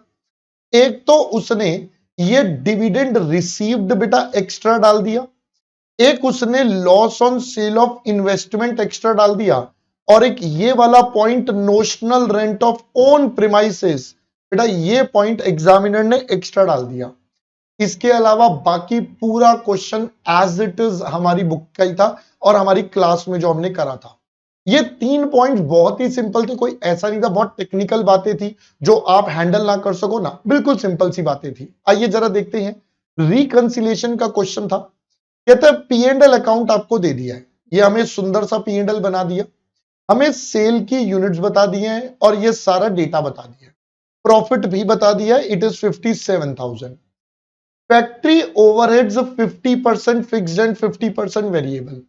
बच्चों मैंने आपको बताया था जो P&L में होते हैं वो एक्चुअल होते हैं, कॉस्टिंग में आते हैं रिकवरी, रिकवरी में भी वेरिएबल वाले एक्चुअल पर आते हैं, फिक्स्ड वाले कैपेसिटी की बेसिस पर रिकवरी रेट निकाल कर आते हैं। यहां पर देखो एग्जामिनर ने प्रोडक्शन कैपेसिटी मुझे बता दी है 20,000 यूनिट्स की, तो बच्चों ये मुझे कंसीडर करना पड़ेगा। साथ साथ एडमिन ओवरहेड 100% फिक्स्ड है, सेलिंग ओवरहेड्स कंप्लीटली वेरिएबल है, indirect expenses absorbed in the cost accounts on the basis of normal production capacity. ये नहीं लिखता तब भी हमने यही करना था। Required to prepare a cost sheet and ascertain the profit और रिकंसिलिएशन स्टेटमेंट बनाओ। हमने कहा ठीक है, चलो जी अब हम करें फाइनेंशियल रिकॉर्ड्स को रिकंसाइल करना था। ओके, तो पहले बनाते हैं कॉस्ट शीट। बेटा कॉस्ट शीट के लिए हमें चाहिए मटेरियल लेबर, मटेरियल लेबर अगर नहीं गिवन तो P&L से कॉपी करना है, तो हम इसको यहां से कॉपी कर लेते हैं। ये 6,50,000, 3,50,000, तो ये देखिए ये हमारे पास आ गया। बेटा सबसे पहले मैं थोड़ा सा और ऊपर कर देता हूं, हाँ सर कर दो, अरे आजा भाई ऊपर, आजा। हाँ, तो ये हमारा क्वेश्चन नंबर 3A। पहले तो मटेरियल और लेबर बेटा कॉपी कर दो क्योंकि क्वेश्चन ने हमें डायरेक्टली डेटा तो गिवन नहीं है। फिर बात करते हैं ओवरहेड्स, फैक्ट्री वाले 260 हैं, क्वेश्चन ने बोला आधे फिक्स्ड आधे वेरिएबल, तो बेटा जो वेरिएबल वाले हैं वो तो एज इट इज आ जाएंगे, उसमें तो कहीं कोई झोल झाल नहीं है। तो ये देखिए ये वेरिएबल वाले तो हमारे सीधे सीधे एक्चुअल में आ गए, जो फिक्स्ड वाले हैं वो रिकवरी रेट, ये फिक्स्ड का अमाउंट डिवाइडेड बाय हमारी 20,000 कैपेसिटी है, एक्चुअली सेल हुआ 15,000, तो ये ऑब्वियसली अंडर रिकवर्ड होंगे, तो ये हमारे पास अमाउंट आ जाएगा 227,500। साथ साथ नोशनल रेंट हमारा जुड़ जाएगा एज अ एक्सपेंस 12,000, क्योंकि नोशनल रेंट है तो सिर्फ कॉस्टिंग में जुड़ेगा, P&L में नहीं जुड़ेगा, इसलिए हमने सिर्फ कॉस्टिंग में ले लिया। आगे क्या बोला बेटा, ये हमारे पास आ गया सारा डेटा। फिर एडमिन ओवरहेड्स क्वेश्चन ने कहा था 100% फिक्स्ड है, तो भाई देखो क्वेश्चन साइलेंट है, तो मैं तो मान के चलूंगा ये एडमिन जनरल वाले हैं, तो मैंने इनको जनरल वाली कैटेगरी में डाला है। ये जनरल वाली कैटेगरी में बेटा वही रिकवरी रेट लगाया और अपना आंसर हमारे पास आ गया। सेलिंग एंड डिस्ट्रीब्यूशन सारे वेरिएबल है, तो ये पूरा का पूरा आ गया। Cost of sales, sales copy हो गई, ये मेरा प्रॉफिट आ गया। अब इसमें प्रॉफिट आ रहा है 96,750, P&L में आ रहा है 57। Now it's time to reconcile. तो रिकंसाइल कैसे करेंगे बेटा, ये हमारा P&L का प्रॉफिट हो गया। अब सबसे पहले हमें पता है under recovery of factory overheads है, कितनी है बच्चों, देखो जी हमारे पास यहां पर है 260, ये मटेरियल लेबर तो कॉपी पेस्ट ही मारे थे, यहां है 260, यहां पर आ रहा है 227,500, तो difference between the two is under recovered. Similarly हमारे पास notional rent of own premises, बेटा ये कॉस्टिंग में एक्स्ट्रा खर्चा है, P&L में नहीं है, तो इसको एड बैक करेंगे। सिमिलरली एडमिन ओवरहेड्स, यहां 1,05,000 है, यहां पर हमारे पास 78,750 है, तो अंडर रिकवर्ड हो गए, एडजस्ट कर दिया। सेलिंग ओवरहेड्स बेटा दोनों में सेम है, कोई दिक्कत नहीं है। लॉस ऑन सेल 2000 और 9000, तो ये बेटा 2000 और 9000 को एडजस्ट कर दिया, टोटल करा, और ये हमारे पास बेटा एग्जैक्टली मैच कर गया हमारा profit as per cost account. तो एक ये, अगर मैं इस क्वेश्चन को बोलूं तो क्वाइट सिंपल क्वेश्चन, इसमें कोई ऐसा नहीं था कि नहीं यार बहुत ज्यादा टेक्निकल हो या कुछ हो। बट होता क्या है, बच्चे क्या करते हैं, ये नॉर्मल सी बात है बेटा, जैसे मैंने पहले भी बोला पेपर अपना मुश्किल होता है ना, जो पेपर देता है, जब हम पेपर पहली बार देखते हैं तो ना एक इंप्रेशन बन जाता है ये पेपर किस नेचर का है, उसके अकॉर्डिंगली हम उसको गलत और सही में कन्वर्ट करके अपने आप के ऊपर एक प्रेशर बना लेते हैं कि ये सही हो रहा है, गलत हो रहा है, कैसे हो रहा है। उस चक्कर में कई बच्चों ने इन आते हुए क्वेश्चन में भी हो सकता है छोटी मोटी मिस्टेक कर दी हो। तो ये एग्जामिनर का खेलने का तरीका होता है आपके दिमाग से, जो एग्जामिनर इस बार खेल गया है ना। चलो खैर कोई बात नहीं, अब हमें तो बेटा आगे बढ़ना है ना, लाइफ में रुकना नहीं है, आगे बढ़ते रहना है। चलिए, एक ये हमारे पास एक्टिविटी बेस्ड कॉस्टिंग का क्वेश्चन, मैं इसको बोलूंगा ठीक है एवरेज क्वेश्चन था, कोई बहुत ज्यादा ना मुश्किल था ना आसान था।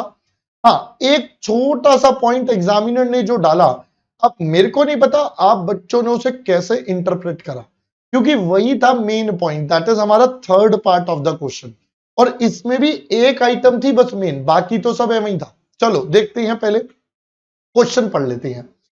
कहता है PQR limited engaged in the production of 3 products P, Q and R. Company calculates activity cost rates on the basis of cost driver capacity which is provided as below. हमें एक्टिविटी बता दी है, कॉस्ट ड्राइवर बता दिया, उसकी capacity बता दिया और उसकी कॉस्ट भी बता दी है। ये बेटा 3 तरीके के लेवल है, ओके। फिर कहता है consumption of activities during the period, ये बेटा तीनों प्रोडक्ट ने इतना इतना यूज करा, ये लेबर आवर्स, ये इतना, ये इतना required. Calculate the cost allocated to each product from each activity, आपको बताना है बेटा हर प्रोडक्ट से कितना कितना गया। Cost of unused capacity, same type का क्वेश्चन हमने भी क्लास में करा हुआ, आपके स्टडी मॉड्यूल में भी है। तो आइए जल्दी से देखते, पहले तो बेटा ये क्या बोल रहा है। तो सबसे पहले मुझे क्या करना पड़ेगा सर, सबसे पहले तो मुझे क्या करना पड़ेगा, अपना कॉस्ट ड्राइवर का रेट निकालना पड़ेगा। मैंने तो अपनी क्लास में हमेशा बोलता हूं भाई सबसे पहले कॉस्ट ड्राइवर रेट निकाल लो, अलग से एक स्टेटमेंट बना दो। तो ये वाली जो स्टेटमेंट है बेटा, ये वाली स्टेटमेंट है, इसी के अंदर यहां पर कॉस्ट ड्राइवर रेट CDR निकल आएगा। करना मुझे इन दोनों को डिवाइड है, बट एग्जामिनर को करके दिखाना है, तो इस पूरी टेबल को मैं दोबारा बना दूंगा विद एन एडिशनल कॉलम। तो ये बेटा मैंने पूरी टेबल दोबारा बना दी, ये देखो मैंने वही सारा कर दिया, और ये मेरे पास CDR आ गया, दैट इज हमारा कॉस्ट ड्राइवर रेट। तो पहला वाला है 10 रुपए पर लेबर आवर, 300 रुपए पर प्रोडक्शन रन, 30 रुपए पर इंस्पेक्शन। अब हमें बताना था कि भाई कौन से प्रोडक्ट ने कितनी कितनी कॉस्ट को यूटिलाइज करा। तो हमारे पास बेटा 3 एलिमेंट है PQR, ये इनका यूजेबिलिटी का डेटा है। तो जो हमने कॉस्ट ड्राइवर रेट निकाला इससे मल्टीप्लाई कर देंगे, तो ये हमारे पास आ जाएगा। देखो ये हमने बेटा अपने 10 पहले 10 रुपए को, फिर 300 वाले को, और फिर हमारे 30 वाले को हमने कर दिया मल्टीप्लाई, और हमारे पास आ गई बेटा सबकी टोटल कॉस्ट। ये देखिए तीनों की टोटल कॉस्ट आ गई, यहां पर इंडिविजुअली आ गई, दोनों तरफ से ये हमारा टैली भी हो गया। तो हमारे को मन में शांति भी मिल गई कि हाँ यार ठीक है। अब सेकेंड पार्ट में बताना था अनयूज्ड एक्टिविटी। तो भाई देखो ये इनका एक्चुअल अमाउंट था, इसमें से इतना इतना यूटिलाइज हो गया, तो दोनों का जो डिफरेंस होगा एलिमेंट वाइज वो अनयूज्ड। तो देखिए बेटा ये टोटल कॉस्ट सबसे पहले टेबल में से, कॉस्ट चार्ज टू प्रोडक्ट ये सेकंड में से, अनयूज्ड कॉस्ट बेटा इन दोनों का क्या बन जाएगा डिफरेंस। तो 3 lakh minus 240, 180 minus 162, 240 minus 210। So we have our statement of cost of unused activity. चलो आगे थर्ड पार्ट पर बढ़ते हैं। ये है थोड़ा सा समझने वाला पॉइंट। आइए देखते बेटा क्वेश्चन ने क्या बोला। A potential customer has approached the company for supply of 12,000 units of net product S to be delivered in lots of 1500 units per quarter। कह रहा है भाई साहब देखो एक कंपनी के पास सप्लायर है, कहता है भाई साहब देखो मैं आपसे ना माल खरीदना चाहता हूं, मैं 12,000 यूनिट्स खरीदूंगा, बट हर क्वार्टर में 1500 बनवाऊंगा। मैंने कहा ओके। तो अगर हम ये कैलकुलेशन चले तो 1500 इंटू 4 क्वार्टर बोले तो 6000, और हमें चाहिए 12, तो 2 साल के लिए वो हमसे फिक्स होना चाहता है। This will involve an initial design cost of 30,000। ठीक है। अब बच्चों ये था थोड़ा सा ट्रिकी पॉइंट। अब देखो ये जो डिजाइन कॉस्ट है ये क्या होगी? सर कैन आई से ये डिजाइन कॉस्ट मेरा डायरेक्ट एक्सपेंस होगा? हाँ सर।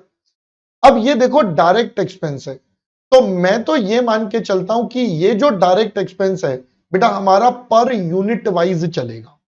आप इसमें वाइसे वर्सा एजम्पशन भी मान सकते हो नीचे नोट देकर। मैं तो ये मानूंगा ये डायरेक्ट एक्सपेंस जो है बेटा हमारे को कस्टमर से over a period of time charge करना है जब तक उसके 12,000 सप्लाई यूनिट्स के हैं। तो मैं तो इसको पर यूनिट वाइज लेकर अपने प्रोडक्ट में चार्ज करूंगा। कई लोग कहेंगे नहीं सर ऐसे थोड़ी है, हम तो इसको वन टाइम चार्ज कर लेते हैं। मैंने कहा yes that is also an option. आप नीचे एग्जाम में नोट देकर आप इसे वन टाइम भी ले सकते हैं। मेरे हिसाब से ज्यादा बेटर था पर यूनिट लेना। अगर आपने वन टाइम लिया तो भी ठीक है बेटा, दोनों ही ऑप्शन है, क्योंकि यहां पर कोई क्लैरिटी नहीं है कि ये पर यूनिट वाइज है कैसे है। अमाउंट दे दी है तो मैं अब डायरेक्ट एक्सपेंस का नेचर होता है, जनरली हम एक एजम्पशन लेकर चलते हैं टॉपिक्स में कि जितने डायरेक्ट एक्सपेंस होते हैं वो वेरिएबल इन नेचर रहते हैं। तो बेटा मैं तो इसको वेरिएबल मान के पर यूनिट वाइज कर रहा हूं, है ना। आप कहो कि नहीं सर ये वन टाइम है, तो आप अपनी कॉस्ट शीट पे वन टाइम भी दिखा सकते हो, कोई गलत नहीं है। एंड पर क्वार्टर का प्रोडक्शन ये बता दिया, इसमें मटेरियल लगेगा, ये तीनों आपके ऊपर कॉस्ट ड्राइवर्स लग रहे हैं। Prepare cost sheet segregating direct and indirect cost and compute the sales value per quarter of product X using कितना मार्कअप ऑफ 20% ऑन कॉस्ट। मैंने कहा आइए। तो बच्चों मैंने जो ये आपको सॉल्यूशन दिया मैंने इसको पर यूनिट मान के करा है।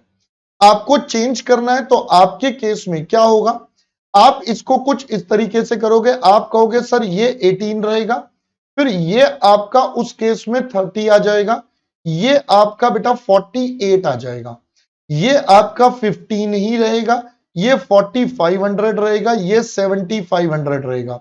अब जब आप इसका टोटल कर लोगे तो ये मेरे पास आ जाएगा, ये आपके पास आ जाएगा बेटा 75,000, और आप इसका 20% मार्कअप करोगे 15,000 का, और आपके पास ये वैल्यू आ जाएगी 90,000।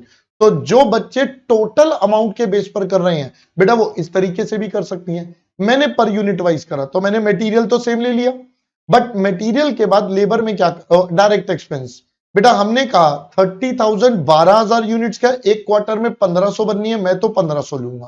फिर ये हमारा प्राइम कॉस्ट, ओवरहेड्स आ गए बेटा, labour hours, production run, quality inspection, जो जो डेटा था कॉस्ट ड्राइवर रेट पहले ही निकाल लिए थे मल्टीप्लाई करके, we have to find the values. ये कॉस्ट ऑफ सेल्स आ गया, प्रॉफिट आ गया बच्चों, और ये फाइनली हमारा सेल्स वैल्यू यहां पर एडजस्ट हो गया। So this was our question number कौन सा, ये था हमारा बेटा 3 का बी पार्ट 10 नंबर का। तो थर्ड क्वेश्चन की बात करें तो दो क्वेश्चन थे, ए और बी पार्ट बेटा 10-10 नंबर के दो ही थे, सीधे सीधे थे, ज्यादा कोई दिमाग वाला था नहीं, टेंशन खत्म। आई होप पहले ये वाला पार्ट आपको अच्छे से क्लियर हो गया। चलो अब मैं चलता हूं एक और प्यारे क्वेश्चन पर, 4A। 4A वाला जो क्वेश्चन है बच्चों ये हमारे प्रोसेस कॉस्टिंग का क्वेश्चन है। अब इस प्रोसेस कॉस्टिंग के क्वेश्चन ने हमसे क्या बोला, कैसे बोला, आइए मैं सारी बातें आपको समझाता हूं। So here we start with a manufacturing unit manufactures a product XYZ which passes through 3 distinct processes X, Y and Z. Following data is given. ये आपको X का डेटा दे दिया, Y का डेटा दे दिया, Z का डेटा दे दिया। ये material consumed है, वेजेस है। टोटल प्रोडक्शन ओवरहेड ऑफ इतना recovered at 50% of direct wages. तो भाई हमें क्या करना है, 15,750 के ये वेजेस के बेस पर जस्ट एक क्रॉस वेरीफाई अगर करना है तो आप यहां से अपना टोटल वेजेस निकालो। तो बेटा ये आ जाएगा 10,500, आप इसका 150% करो, देखो 15,750 ही आएगा। 10,500 का 150% 15,750 आएगा। करना है ठीक है, नहीं आता तब भी हम कुछ नहीं करते, तो जस्ट वैसे ही करवा दिया, ठीक है। चलो, कहते हैं 15,000 यूनिट्स हमने 2 रुपए वाले लगाए और इसको प्रोसेस एक्स में डाल दिया। हमने कहा okay, output of each process passes to the next and finally 12,000 units were transfer to finish stock account from process Z. अब बच्चों ध्यान से सुनना, यहां पर ना मुझे जो फाइनल आउटपुट बताया या जो फाइनल नंबर बताया वो बेटा 12,000 यूनिट बताया। कौन से वाले का? उन गुड्स का जो मुझे प्रोसेस जेड से मिले हैं। याद करो, आप एबनॉर्मल लॉस और एबनॉर्मल गेन कब निकालते थे? सर, एबनॉर्मल लॉस और एबनॉर्मल गेन तब निकालते थे जब हमें हमारा आउटपुट क्वेश्चन में गिवन होता था, कि हमें क्वेश्चन बता देगा भाई देखो हमारा इतना आउटपुट जनरेट हुआ है और इस आउटपुट के जनरेशन में नॉर्मल यूनिट्स इतना है, तो डिफरेंस हमारा एबनॉर्मल लॉस गेन आता था। अब कई बच्चों ने मुझे ना यहां पर बोला कि सर देखो, चलो पहले पूरा पढ़ता हूं फिर मैं बताऊंगा इस पॉइंट पे क्या था, क्या बच्चों का क्या पॉइंट आया। नो स्टॉक ऑफ मटेरियल और WIP left at the end, additional information, ये हमें लॉस बता दिया, उसका स्क्रैप वैल्यू वाई का गायब है। Required to find out percentage of wastage in process Y given that output of Y is transfer to Z at 4। अब देखो यहीं पर पॉइंट है, हमें ना नॉर्मल लॉस निकालना है। तो कई बच्चों का ऐसा व्यू आया, कई बच्चों ने कहा देखो सर, एक्स का जाएगा वाई में, वाई का जाएगा जेड में। एक्स में है 15,000, मैं 15,000 का 6% माइनस कर देता हूं। 15,000 का 6% अगर हम माइनस कर दें तो वो हमारा चला जाएगा वाई में, है ना। वाई का इनपुट आ गया, मैं जेड का आउटपुट है 5% लॉस है, मैं इसका 95% कर देता हूं, तो वो मेरा क्या बन जाएगा? जेड का इनपुट, और जेड का इनपुट वाई का आउटपुट है, तो वाई का नॉर्मल लॉस आ जाएगा, दोनों का डिफरेंस। मैंने कहा देखो बच्चों, आप ये तरीका कर सकते थे अगर मुझे ये वाला 4 रुपए ना बताया गया होता। तो अगर ये एनसी ना गिवन होता तो वही तरीका था जो मैंने अभी बताया कि भाई एक्स का आउटपुट आ जाएगा जेड से, सॉरी एक्स का आउटपुट वाई का इनपुट बन जाएगा, जेड का इनपुट वाई का आउटपुट बन जाएगा, दोनों का डिफरेंस नॉर्मल लॉस। बट बच्चों मुझे एनसी दे रखी है, जब भी क्वेश्चन में एनसी दे रखी है तो बेटा एनसी मतलब नॉर्मल कॉस्ट, तो बेटा हमें सारी कैलकुलेशन एनसी से करनी पड़ेगी। मैं इस जेड को क्या कंपेयर करूंगा आपकी बात, मैं जेड के बेस पर एबनॉर्मल लॉस या गेन निकाल लूंगा क्योंकि जेड का इनपुट वाई से आएगा। ये था एक इंपॉर्टेंट पॉइंट, ठीक है। चलो अब इस क्वेश्चन को देख लेते हैं। तो सब, और सेकेंड पार्ट में प्रोसेस अकाउंट बनाने। अब देखो मैं क्या करूंगा, मेरे को प्रोसेस अकाउंट तो बनाना ही है ना। मैं एग्जाम में आधा पेज छोड़ दूंगा वाई की लॉस की कैलकुलेशन के लिए।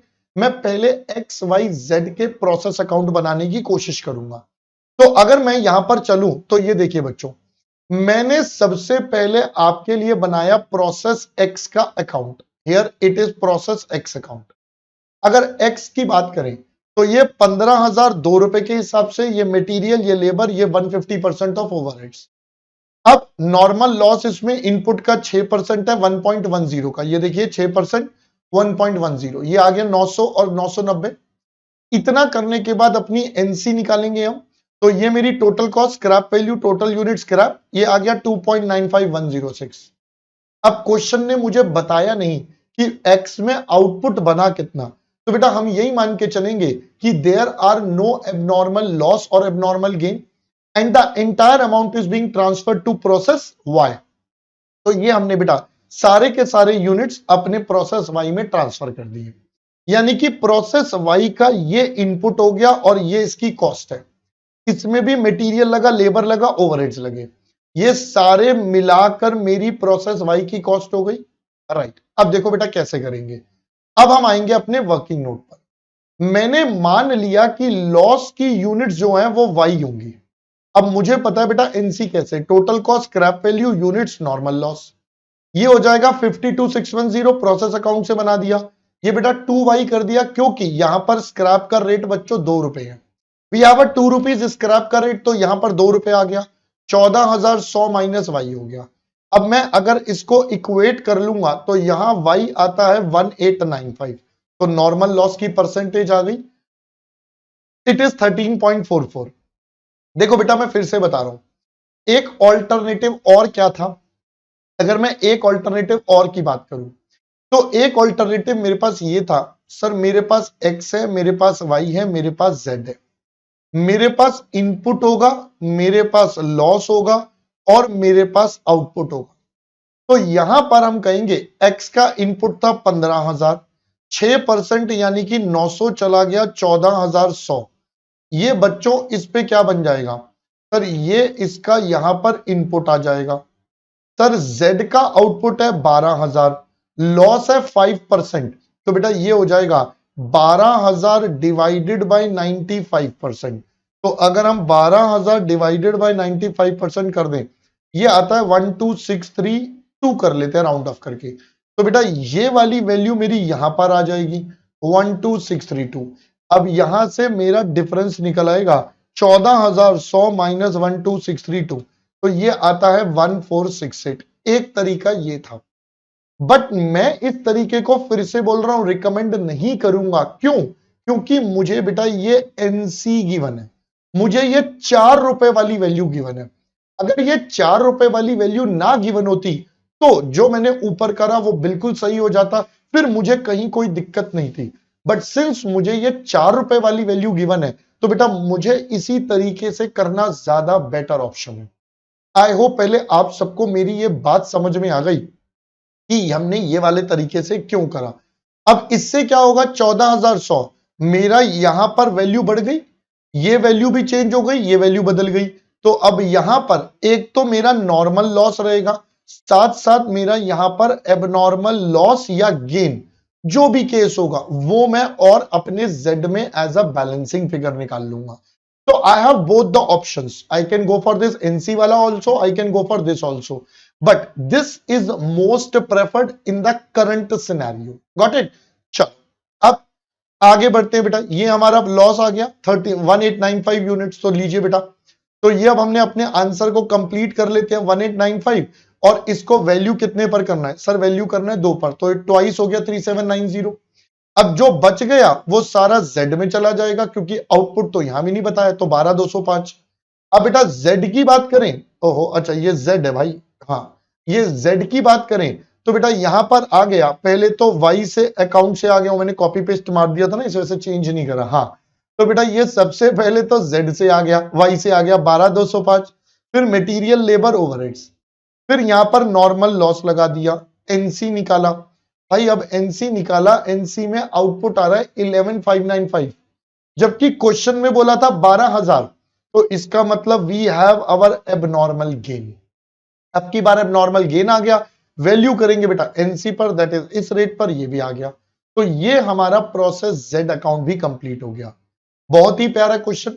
ये क्वेश्चन में एग्जामिनर ने क्या करा, ये वाई में जो मिसिंग फिगर है ये हमने क्लास में करा हुआ है एनसी वाले तरीके से। मैंने जो क्लास में करवाया था आपको 2 टाइप करवाए थे, एक तो बेसिक जिसमें एक्स वाई जेड तीनों बनाने थे, और एक ऐसा जिसमें सिर्फ लॉस निकालना था। तो 2 का मिक्स करके एग्जामिनर ने एक बना दिया। चलो कोई बात नहीं बेटा, जैसी एग्जामिनर की इच्छा, मैंने बोला इस बार एग्जामिनर ने मजे लेकर आपके हर क्वेश्चन में तड़के लगा लगा कर एकदम छौंक लगाया मिर्च मसाले वाला, और उसके बाद आपके लिए बढ़िया बढ़िया डिश तैयार करके दिए अपने पेपर में, है ना। हाँ चलो चलते हैं बच्चों 4B पर। अब ये वाला क्वेश्चन बिल्कुल इजी था, मतलब इस क्वेश्चन में कुछ भी नहीं था ऐसा जो मुश्किल हो। हाँ एक पॉइंट एग्जामिनर ने यहां पर क्या खेल दिया बेटा, सेम स्टडी मॉड्यूल का क्वेश्चन है, कुछ अलग नहीं है इसमें। क्वेश्चन ने क्या कर दिया, स्टडी मॉड्यूल वाले में मेरे को ये वाला नंबर गिवन था, this amount was given, IT cost given था। बस एग्जामिनर ने हमारे साथ यहां पर क्या करा, एग्जामिनर ने ये आईटी कॉस्ट मेरे को मिस कर दिया, है ना, और इसकी जगह मुझे एक नई वैल्यू बता दी, cost per rupee of insured value. तो बेटा मुझे कुछ नहीं करना था, इन दोनों का मल्टीप्लाई करके मेरे पास आ जाएगी टोटल कॉस्ट 3500 इंटू ये करोगे तो बेटा ये आ जाएगा 7 करोड़। अब आप इन सब का टोटल कर लो, मैं इनको बोल देता हूं अदर कॉस्ट, ठीक है। जो भी ये अमाउंट आएगा इस 7 करोड़ और इन दोनों का जो भी डिफरेंस होगा, जो भी डिफरेंस होगा बेटा वो मेरी आईटी कॉस्ट आ जाएगी। आई होप पहले बात समझ आया। तो सबसे पहला स्टेप था इसके अंदर कि आपको आपकी आईटी कॉस्ट कैलकुलेट करनी है कि भाई मेरी आईटी कॉस्ट का बैलेंसिंग फिगर कितना, या ये अमाउंट या ये नंबर कितना। मैंने कहा ओके जी, ये हमारे पास कैलकुलेट हो गया। अब कहता है required to calculate total cost for COVID-19 insurance policy, segregating the cost into four main activities, namely marketing and sales support, operations, IT and support, और calculate cost per policy। हमने कहा ओके जी। तो बेटा अगर हम इस क्वेश्चन की बात करें तो आपको आपकी टोटल को 4 पार्ट्स में बांटना था। मैंने कहा देखो अब 4 पार्ट्स कैसे है, सिंपल सी कॉस्ट शीट बनानी है और कुछ नहीं करना। तो बेटा ये लो जी, ये हमारे पास सबसे पहले मैंने जो आपके साथ आपकी आईटी कॉस्ट का कॉन्सेप्ट बताया, ये मेरी टोटल कॉस्ट आ गई बेटा 3500 करोड़ इंटू 2। फिर अदर कॉस्ट और आईटी कॉस्ट जोड़कर 7 करोड़ है, तो IT cost is a balancing figure. उसके बाद तो मुझे बस इसमें क्लासिफिकेशन करना था। तो देखो जी, मार्केटिंग एंड सेल सपोर्ट सबसे पहले बोला था, उसमें क्या क्या आ जाएगा सर? ऑफिस एडमिन कॉस्ट सबसे पहले कहां जाएगी सर? मैं इसको डी बोल देता हूं, this is D, that is support function. Claim management cost हमारे ऑपरेशंस का पार्ट होगी, ये देखिए मैं यहां पर टिक भी करता जाता हूं, ये देखो यहां पर आपके पास एम्प्लॉय कॉस्ट हमारे कहां जाएगी बताओ जी? Employ cost will be part of our support function. सारे एम्प्लॉयज बेटा हमारे लिए सपोर्ट का काम करते हैं। Postage and logistic again it is a support function, ये देखिए बेटा। उसके बाद है पॉलिसी इशुएंस कॉस्ट, ये हमारी ऑपरेशंस कॉस्ट का पार्ट बन जाएगा कि पॉलिसी को इशू करना, ये देखिए। फिर आ जाएगा फैसिलिटीज कॉस्ट, ये हमारी फैसिलिटी सपोर्ट एंड फैसिलिटीज में चला जाएगा। कॉस्ट ऑफ मार्केटिंग हमारा ए बन जाएगा। पॉलिसी डेवलपमेंट ए बन जाएगा, ये मार्केटिंग का पार्ट है कि भैया मार्केटिंग कैसे करनी है, कैसे पॉलिसी डेवलप करें। सर्विसिंग कॉस्ट हमारा बी में चला जाएगा, दैट इज ऑपरेशंस में। सेल्स सपोर्ट एक्सपेंसेस ए में जाएगा और ये हमारा सी में चला जाएगा। ये देखिए बेटा, ये मैंने आपके लिए सारे पॉइंट टिक करवा दिए। अब इसके बाद लास्ट में ये 7 करोड़ आ गया, इसको 2800 से डिवाइड कर दोगे, आपके पास एक पॉलिसी की कॉस्ट आ जाएगी कि आपको पर पॉलिसी की कॉस्ट कितनी पड़ती है। So this is how this easiest question of 4B 5 marks का आपके पेपर में एग्जामिनर ने आपसे पूछा। ऑलराइट सर, अब इसके बाद क्या कहता है सर?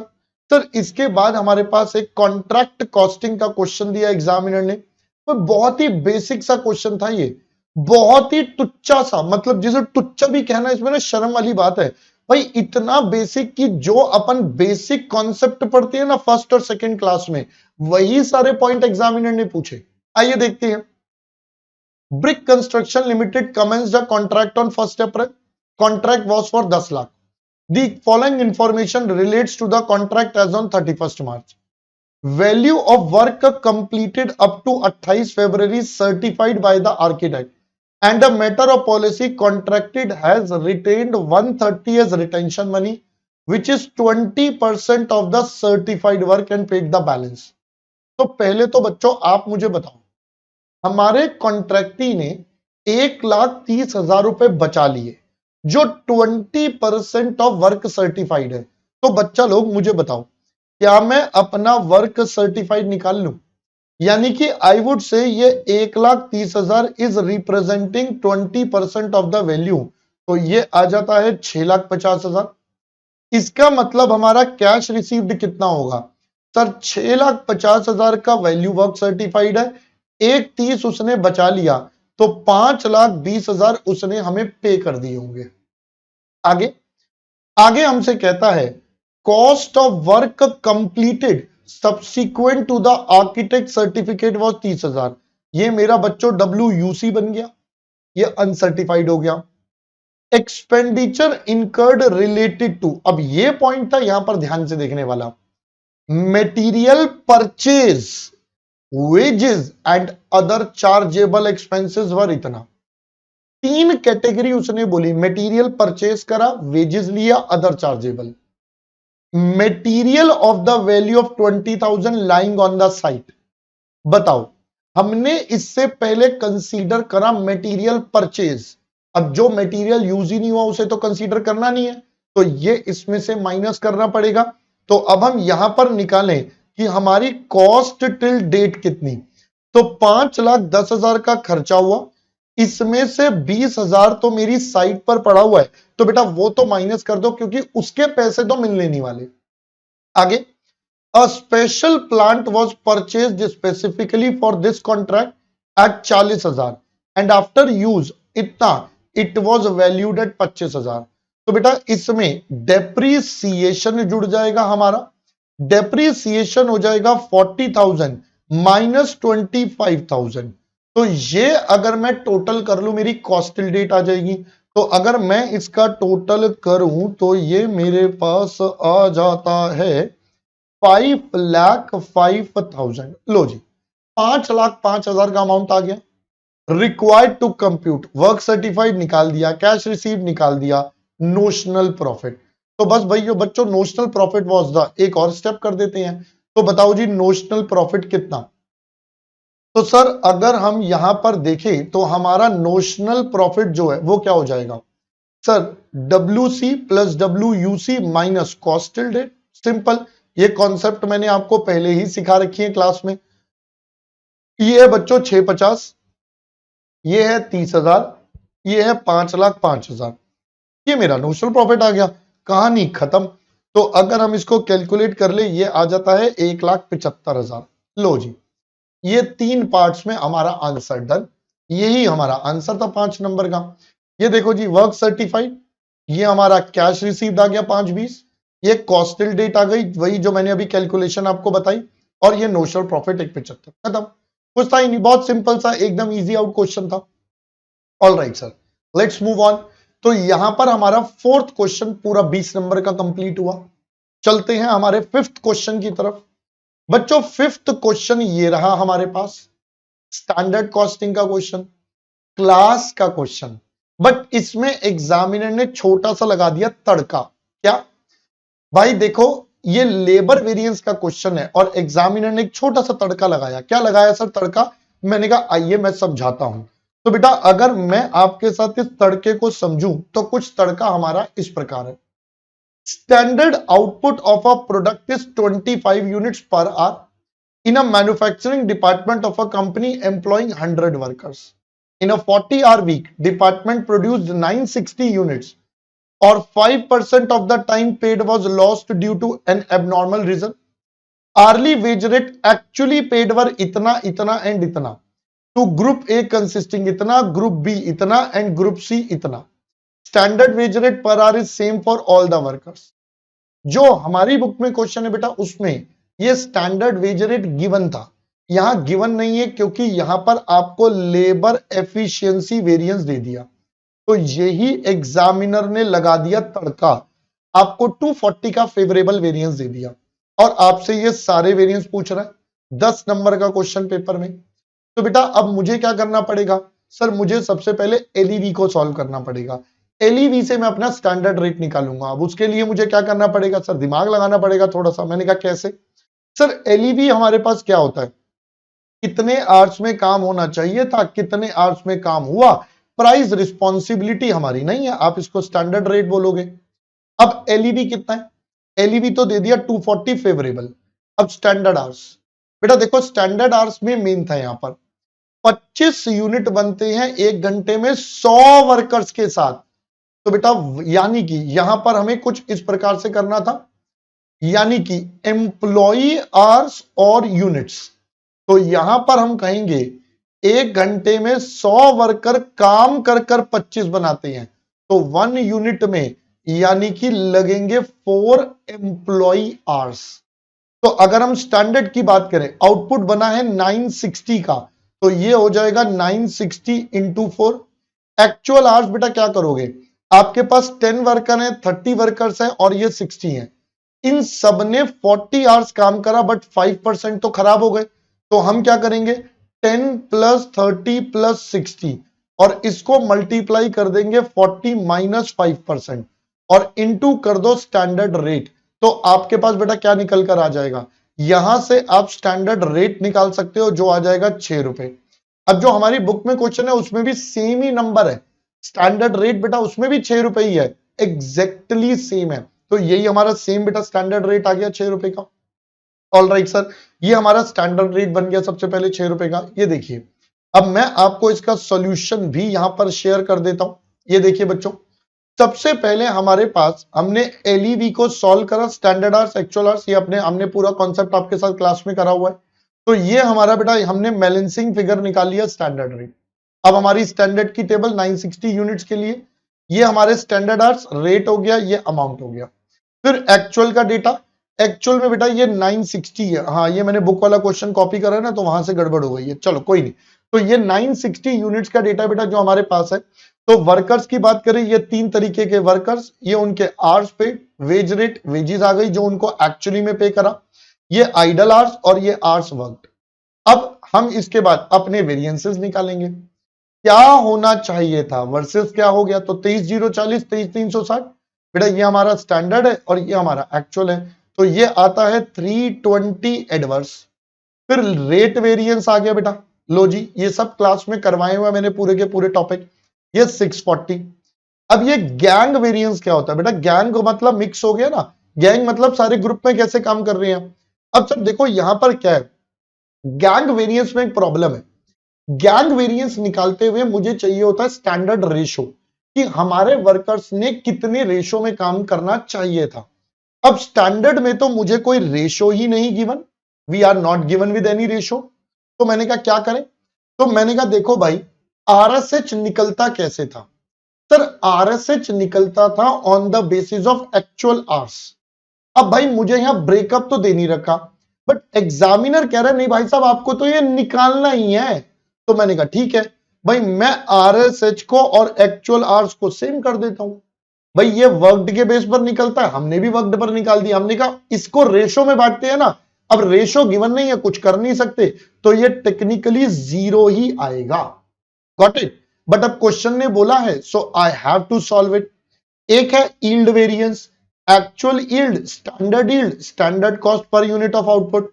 तो बेटा ये हमारे पास 960, ये हमने आपको कैलकुलेशन क्लास में सिखाई हुई है। उसके बाद आइडल टाइम तो आपको पता ही है। अब एक बार क्रॉस वेरीफाई भी कर लो।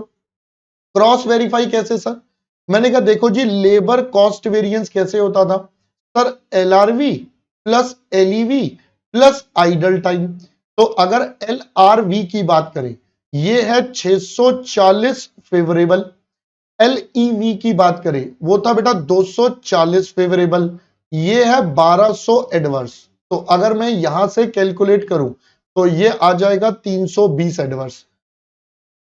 पहली, उसके बाद मैंने आपको बताया था labour efficiency variance, labour mix plus labour yield. Mix 0 है, यील्ड हमारे पास कितना है, यील्ड हमने निकाला 240 फेवरेबल, ये भी 240 फेवरेबल। तो इसका मतलब ये भी बेटा टैली हो गया एकदम। ये देखो हमारे पास एलईवी 240 फेवरेबल था, तो यानी कि यहां से यहां का पूरा डेटा हमारा फाइनलाइज हो गया। ऑलराइट सर, तो ये हमारा क्वेश्चन नंबर 5A भी आपके साथ हो गया कंप्लीट स्टैंडर्ड कॉस्टिंग का। उसके बाद चलते हैं बच्चों 5B पर। हमारे बजट का क्वेश्चन आया था, इजी क्वेश्चन, ये तो बहुत इजी क्वेश्चन था, कोई दिक्कत नहीं थी इसमें। तो बेटा मैंने हमेशा बोला है एग्जामिनर हमेशा क्या करेगा, एक एवरेज बनाता है। कुछ चैप्टर्स बहुत आसान कर देगा, कुछ कॉम्प्लिकेटेड कर देगा, तो पेपर एवरेज आउट हो जाता है। तो देखिए क्या बोलता है, PSV Limited manufactures and sells a single product and estimated the following related information for the period November 20 to March। ये नवंबर 2020, दिसंबर, जनवरी, फरवरी और मार्च। ओपनिंग स्टॉक बता दिया, सेल्स बता दिया, selling price, additional information. Closing stock at the end of March is 10,000 units. Each unit of finished output requires 2 kg of raw material A and 3 kg of raw material B. Required to prepare following budget for the period: sales budget, production और raw material। पहले हम बात करते हैं बेटा sales budget. तो ये तो सिंपल सा था भाई, कुछ नहीं करना था, ये सेल्स की यूनिट्स हैं, इन दोनों को मल्टीप्लाई करना था, दैट्स ऑल।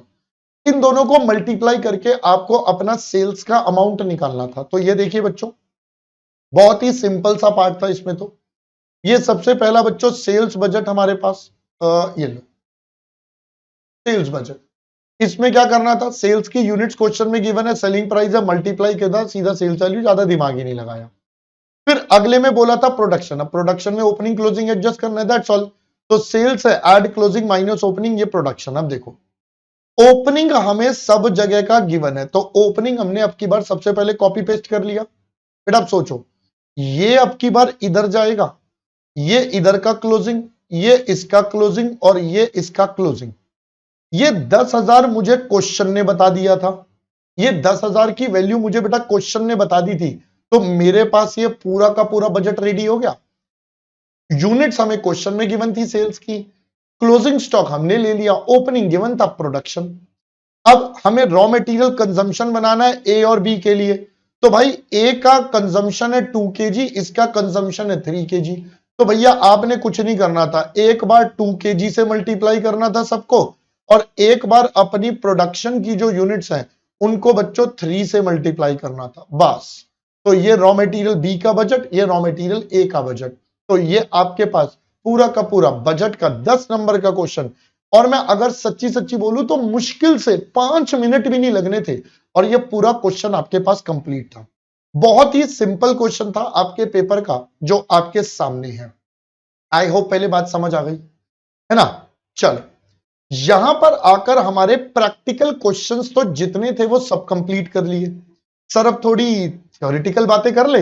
हाँ सर, कई बच्चे तो इस बार थ्योरी का पेपर देखकर भी ऐसे हो गए हैं, ये भी हमारे को करना है। मैंने कहा जी हां, ये भी आपको करना था।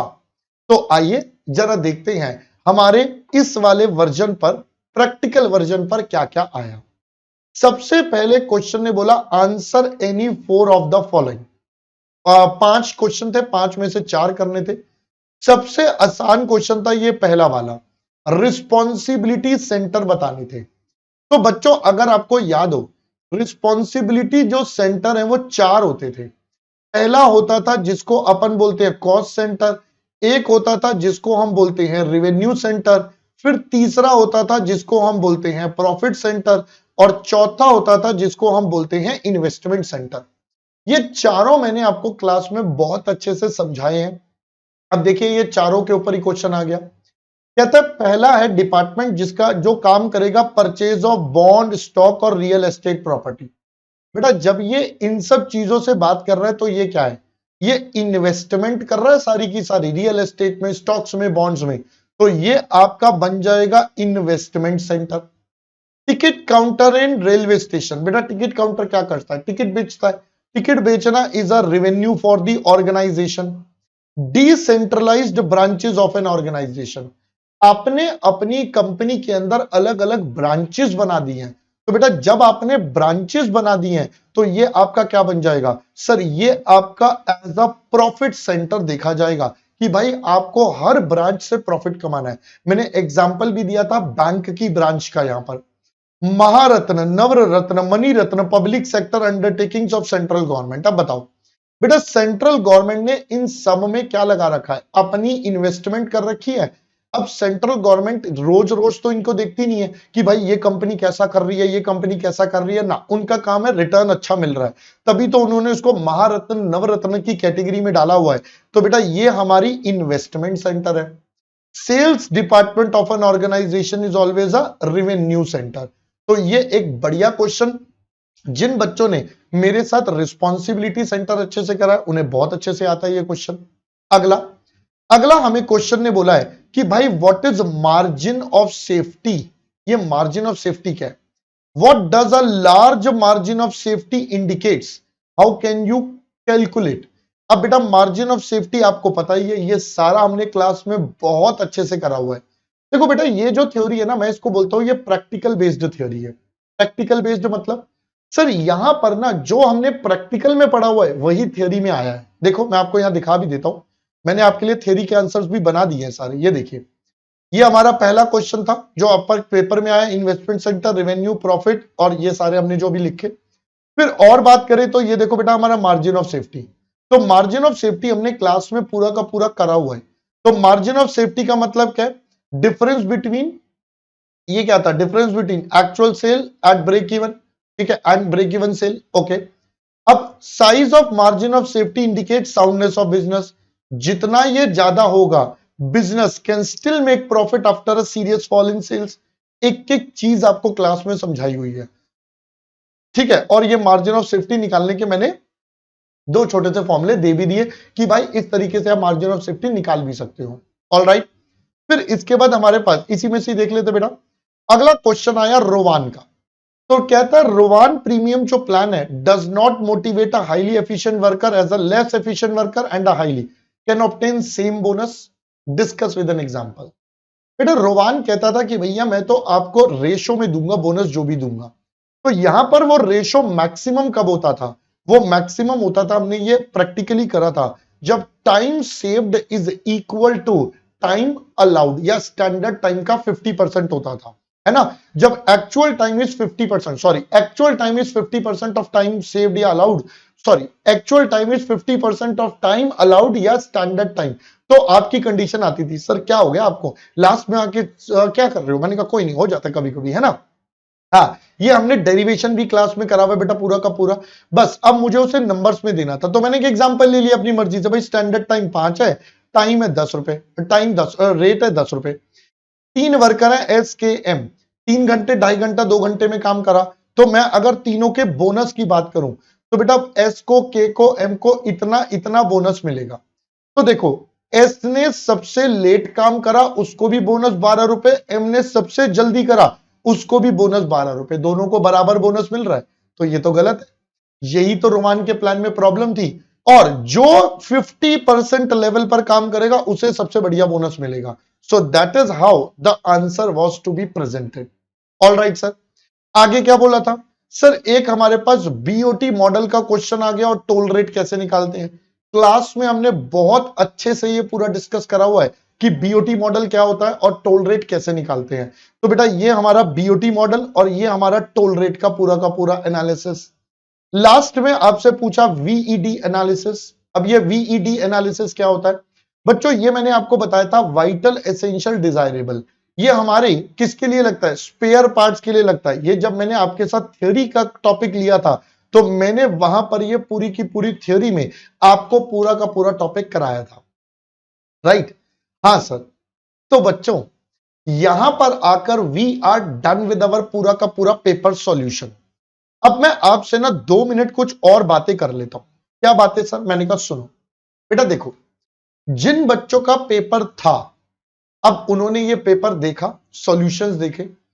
अब कई बच्चों के मेरे पास डाउट्स आएंगे, सर अभी ना हमने ग्रुप 1 दिया है, क्या मुझे ग्रुप 2 की तैयारी शुरू कर देनी चाहिए, क्या मुझे ग्रुप 2 शुरू कर देना चाहिए या अभी मैं रिजल्ट का वेट करूं। तो बेटा समझो, अब आ चुका है आपके पास जुलाई, it's a very very important time.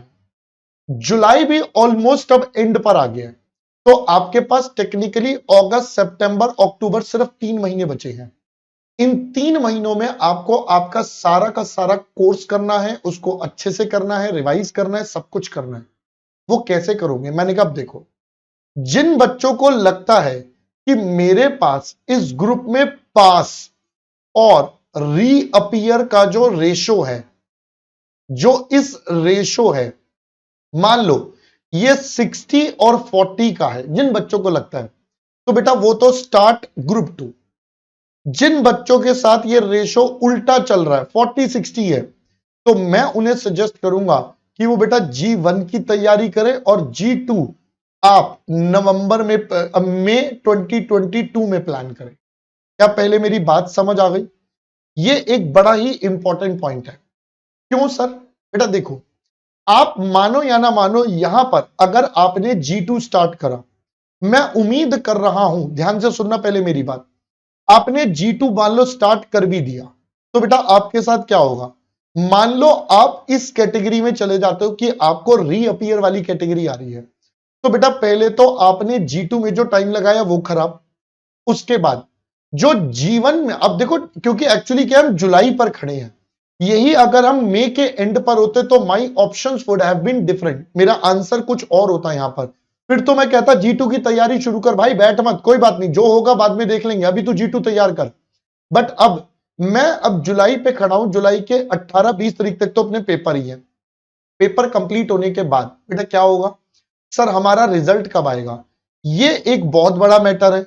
अब मैंने कहा रिजल्ट कब आएगा, मैं मान के चल रहा हूं कम से कम अगस्त एंड तक रिजल्ट आएगा, नॉट बिफोर दैट। कम से कम अगस्त एंड होगा, कम से कम।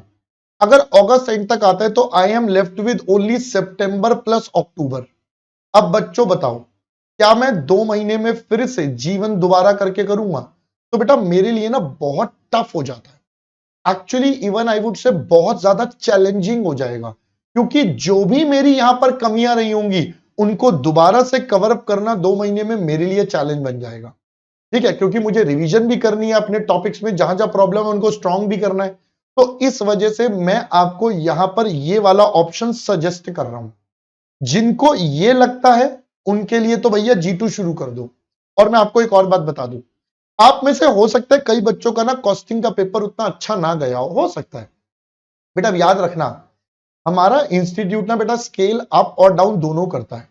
कुछ पेपर्स में वो ग्रेस मार्किंग भी करता है, कई बार तक भी करता है, वो जो भी है। मतलब आपके आंसर शीट पे जो एग्जामिनर ने दिया, फाइनली जो आपके रिजल्ट में आए, कई बार स्केल अप स्केल डाउन हो जाता है। ये हमारे इंस्टीट्यूट के पावर है। अब जब पेपर ज्यादा टफ होता है ना तो इंस्टीट्यूट कई बार स्केल अप भी करता है। आप हैरान हो जाओगे, हो सकता है जो बच्चे कई हो वो सोच रहे हो सर हमारा तो ये पेपर गया, भाई मारो तो डूबो गए हो 6, भाई उनके कॉस्टिंग के अंदर 40 नंबर आ रखे हो। There might be a possibility. जो कह रहे हैं ना बिल्कुल खराब गया, किसी का कोई खराब गया, किसी का टैक्स गया, किसी का लॉ गया, किसी का अकाउंट्स गया, मैं बता रहा हूं हो सकता है उनके खराब वाले पेपर में 40 नंबर आ रखे हो। तो ऐसा भी पॉसिबिलिटी होती है। तो बच्चों देखो यहां पर ना आपके 2 महीने जो एग्जाम लेट हुए उस वजह से ये स्ट्रैटेजी में चेंज आया। This is totally my opinion. इसके अलावा अगर आपको मेरे बारे में कोई भी डाउट हो, आपके पास मेरी सारी कॉन्टैक्ट डिटेल्स हैं, आप मेरे को कभी भी किसी भी पॉइंट पर एक्सेस कर सकते हो। ठीक है, चलो बच्चा लोग, that's all from my side for this session. Hope आपको कुछ अच्छा लगा हो। ठीक है, अपना प्यार इसी तरीके से बनाई रखिएगा दोस्तों। कोई भी डाउट हो, कोई भी प्रॉब्लम हो, you can come to me, you can contact me. ठीक है, चलो bye bye bye bye bye bye.